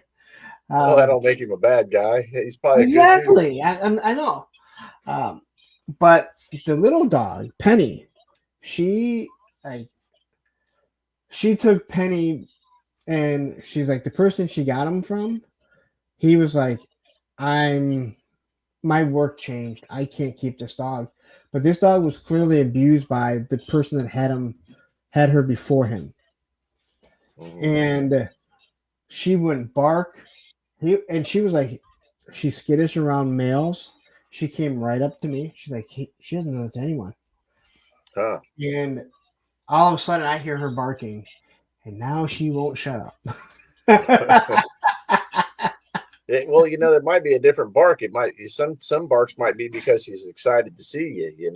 Oh no! Oh no! Yeah, she's not barking because she's mad. I'm just saying I hear her all the time. That Right. I hear her barking, and you're like, but Oh, I can't. my say poor anything. neighbors, they hear Doof all the time too because he's big and loud. You can hear him barking about 3 blocks away. Oh, I don't know where Tony is. I'll be on the phone with Tony when I'm walking in my door, and he knows Roman's voice. Like Roman barks a specific way, Right. and Tony starts imitating it as I'm walking in the door. And Roman is weird because like when I come home, he acts a certain way, but he knows he gets a treat when I get home. Right. When my ex comes over, he is so excited to see her. So excited. Like just beyond again, that's like his favorite person he sees come in, other than maybe me. Yeah, Norman, he used to be like that with my mom. When my mom was alive, he would see Grandma, man. Hell yeah, that's his person. Yep, there's Tony. He knows He knows Roman's bark. Because Tony will kind of just shut up when I walk in because he knows, like, I'm usually walking in with my mail and some water bottles, and then I have him barking at me. And usually either Tony kind of shuts up or he's barking like Roman. And if Olivia's there, then Olivia just automatically starts talking. Can I get in the door? I can imagine that she just started as soon as you hit your foot comes in the threshold, she's already going. She's got stuff to tell you about. She called me today. She goes, "Do you have a second to talk?" And I go, I can listen, but I can't really talk. Boy, that was the mistake. That's all she needed, though. She didn't And, really need you to do any talking. It was. She went on for about 25 minutes.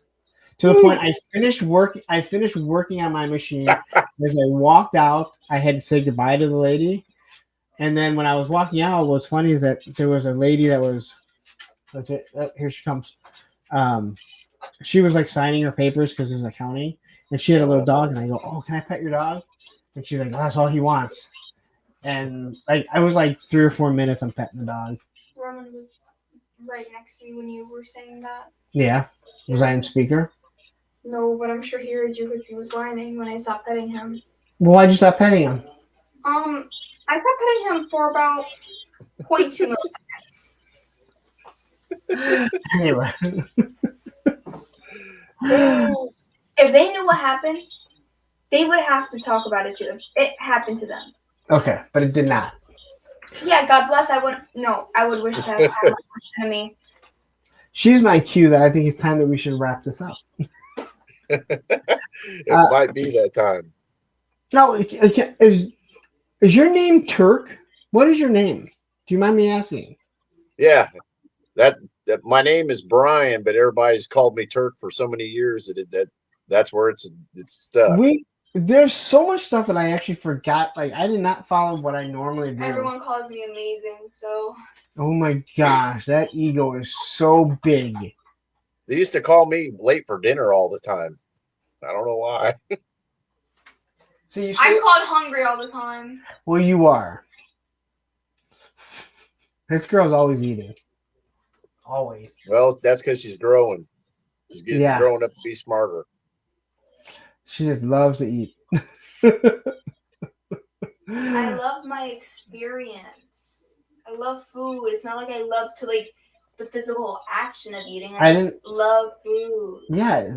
Because like people who love to eat are like humongous. Like they're like 600 pounds. Like they love to eat. I love the delicacies. I like food too. She loves the delicacies, everyone. Right.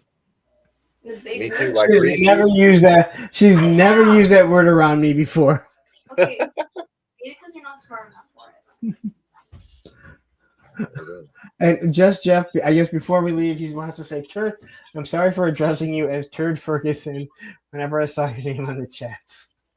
Oh. Oh well. Hey, I've been called worse. Haven't we all? More than one time too. So tell everyone where they can find you, because I do have your YouTube now in the in the description. I didn't put your Instagram because you didn't really have your tour. Yeah, I like it's been a while since I've even been on Instagram. I got a new phone and I never installed the app, and I was like, yeah, So I'm not really big on Instagram. Mostly I'm on Facebook, Turk Murphy on Facebook. I got a small little Speedwork Customs page on there. And then, YouTube, Turk Murphy's Toy Solutions. And then on YouTube, This Old Junk is what I do the car stuff on. If you guys want to have a look at it and harass me, I'm good to go. I'll be there.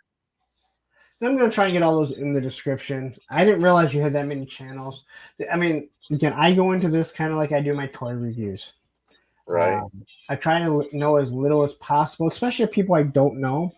And I really had the reason why I asked you on was because I saw you on another show. I'm always skeptical to ask people that I've never seen on a show if they want to come on. Well, you never because know you what don't. they're going to do, or if they're going to show up or what, That and that's and Hey, a lot of people. you got to protect your audience too. I understand that. Yeah, and I've always said I'm not going to talk to an avatar for 3 hours. Right. There's no human connection. And not everyone wants to have their face, and that's perfectly fine, But I can't have a conversation like this. It's not a radio talk show where, you know, people are just listening. This is a visual medium. Yeah. So when I saw you on, I said, you know what? I've talked to you before. This is the perfect time. And as I'm starting to see some other people that have been in my chat doing more stuff online, I'm like, perfect. Now I have more of a pool that I can go to ask if someone is interested. So I do want to say Well, thank you I very much. appreciate the opportunity to be on your show, Punk. I really do. I like, like what you're about. And hey, before we get out of here, the next Toys for Tots, bro, please let me be more involved, man. I want to do more for whatever we got to do. If you need me to take out the trash, I'll do that to be involved. You can come over and take out the trash anytime you want. Like you can do the dishes. Yeah, man. I got a whole Turk helps shitload of every chores that year. you can do. It doesn't have to be Toys for Tots. Listen, we are doing the Toys for Tots again. I haven't looked at the date yet because I'm not mentally prepared yet. All right. I've been getting mentally prepared all year, man. I've been just wanting to ask you, man. Let me in. You need me to take some time off, or put, for a slot or whatever for a few hours for a nap or whatever. I'm there, man. Once I start getting it, but I'll put you on there. Put you up. Like I said, I'm going to do the same thing that I did last year. It worked out better than It worked out to a point where I didn't have any like dry spots during. Yeah. It went real good, man. It was. I tried to be there as much as I could, so you could get the watch hours for it and stuff. But I didn't see no problem with it. It was like a Jerry Lewis telethon, but better, Well, I appreciate it.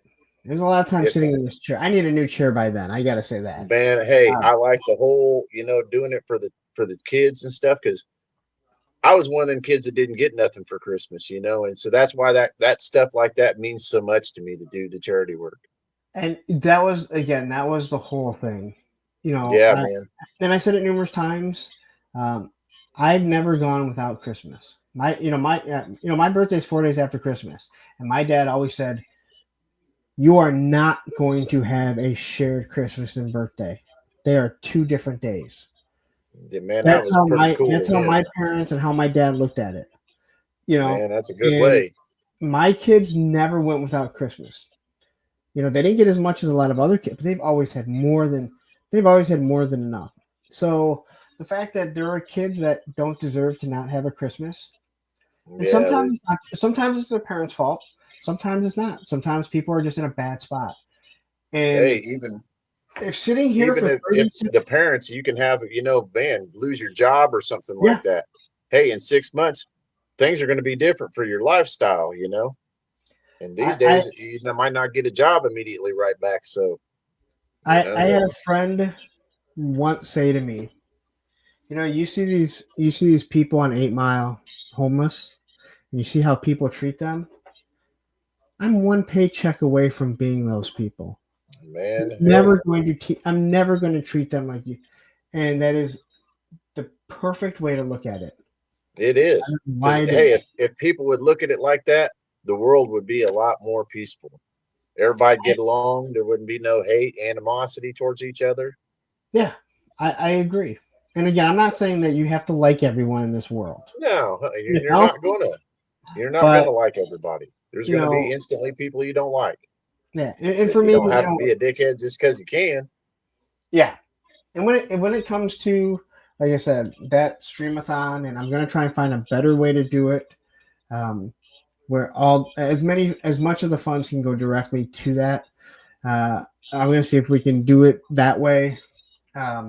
If me sitting here in this chair for 36 plus hours helps that many kids, then great. It's a little thing. Man, it's a win. It's a win-win. You know, I'm just gonna sit here and talk to my fucking friends for, two straight days. It's Yeah. like Joe Fest without having to drive to Joe Fest, Yeah. which is the worst part of Joe Fest. Man, It's that is a driving. long drive. I make that same drive all the time going down to Florida to ride and stuff. It's the drive That home. is a long ride. Yeah, it's the drive home. Let's be honest. When you know your mile markers, when you start knowing how long it's going to take you to get home, that's when the panic. That's when you're like, I just want to fucking be home. God, I don't want to be in this. When you're driving there, you're like, oh, this is going to be so much fun because you're going to get there and then the fun starts. But when dude, you're I driving, hate going through Atlanta. It seems like every time I go through Atlanta, it's 5 o'clock. It's like, shit. How did I time it like this again? it is construction from the moment you hit Atlanta till you get into Florida. And then everybody's driving about 100. Yep, 4 times I've driven to and back from Orlando, and I hate Georgia. Man, I know. Except for Augusta, all right. That one weekend, it's all worth it. So I'll But tell you what, Turk, I like South Georgia, though. South Georgia is real nice, man. I've driven. Oh, I've stayed again. I've stayed in Augusta for Joe Fest, and I've driven through it, and I was okay with that. He says, I guess I stayed one day at Aaron's house too, when Daredevil Dave died. yeah, when Dave was trying to kill himself. Hey, it's lucky he's there to save his life. Yes, he was, because of electrolytes. Right? I have a feeling that story will come up next week when I have him on. Yeah, I can't wait to see. That's going to be a good one there. I'll be tuned in definitely for sure. That was an interesting day. I have to say that. That was a very interesting day. I hated that I missed all the damn fun. That's what I want to be part of the fun. Well, get out there. I'm going to, man. Like I say, this year I'm going to do OBC. So, and I'm kind of locked into that. I'm going to try to do Joe Fest this year, but I don't know if I'll. OBC, it's a one big club. It's in Vegas. It goes for 7 days. Okay. Yeah. Okay. It's for bikes and stuff. And I'm going to be locked in for that this year, but I'm going to try to make Joe Fest too. We'll just see how it goes. You know how the summer goes. Yeah, believe me, I get it. So anyway, thank you very much for joining me. And everyone else, you know where you can find me. But go ahead, find Turk. Are you doing any more lives? You going to be on with anyone that you know right now? I probably will be. I'm going to start doing some lives myself. You know, I've been wanting to do some, live customizing stuff, where that way I can get some interaction, and people can ask questions on the stuff that I'm doing and things. Best thing to do if you do that, get a moderator and and I mean this, and I've been telling Tony this, because you're going to be like doing stuff. You want to have somebody on there that can answer the chat and ask you the questions right while you're doing it. So now you're not trying to watch both. It makes sense. And all you got to do is, you ask somebody that, can talk, and please don't ask me because I don't have time. Right. This is not me. He was the first person I was going to ask. This is not me applying for the position. I tell Tony that all the time. I'm like, you guys are the Terradrome. Like, you need to have you and KJ, you need to have a moderator that isn't customizing, that can read the chat, ask you guys. Right. And every time I tell him, I'm like, I hope he doesn't think I want to do this, because I don't. I'm just saying, like, it would help the flow, and I think people would really enjoy something like that. I just want to be the executive producer. I wasn't flying. Yeah. I just want to be the executive producer. It's like when I ask people, I go, why do you have eight moderators, in your chat when you only have like 20 people watching? And they'll be like, what, do you want to be a moderator? I'm like, no, that's not what I was asking. No. I don't want to control my own. That's why I have my two. Right. Just let Matthew go. Go ahead, get him, Matt. So anyway, I'm gonna let you go. It's all right, late. Like I said, this goes on. I don't want to say drag. It goes on. I have a blast. And again, we had Aaron here jumping in saying that you were a great guest. So anyway, Thank you, Aaron. thank you very much. Everyone have a wonderful night, and I will see everyone on Monday night, I guess, because that's where I'll be. Peace. Take care.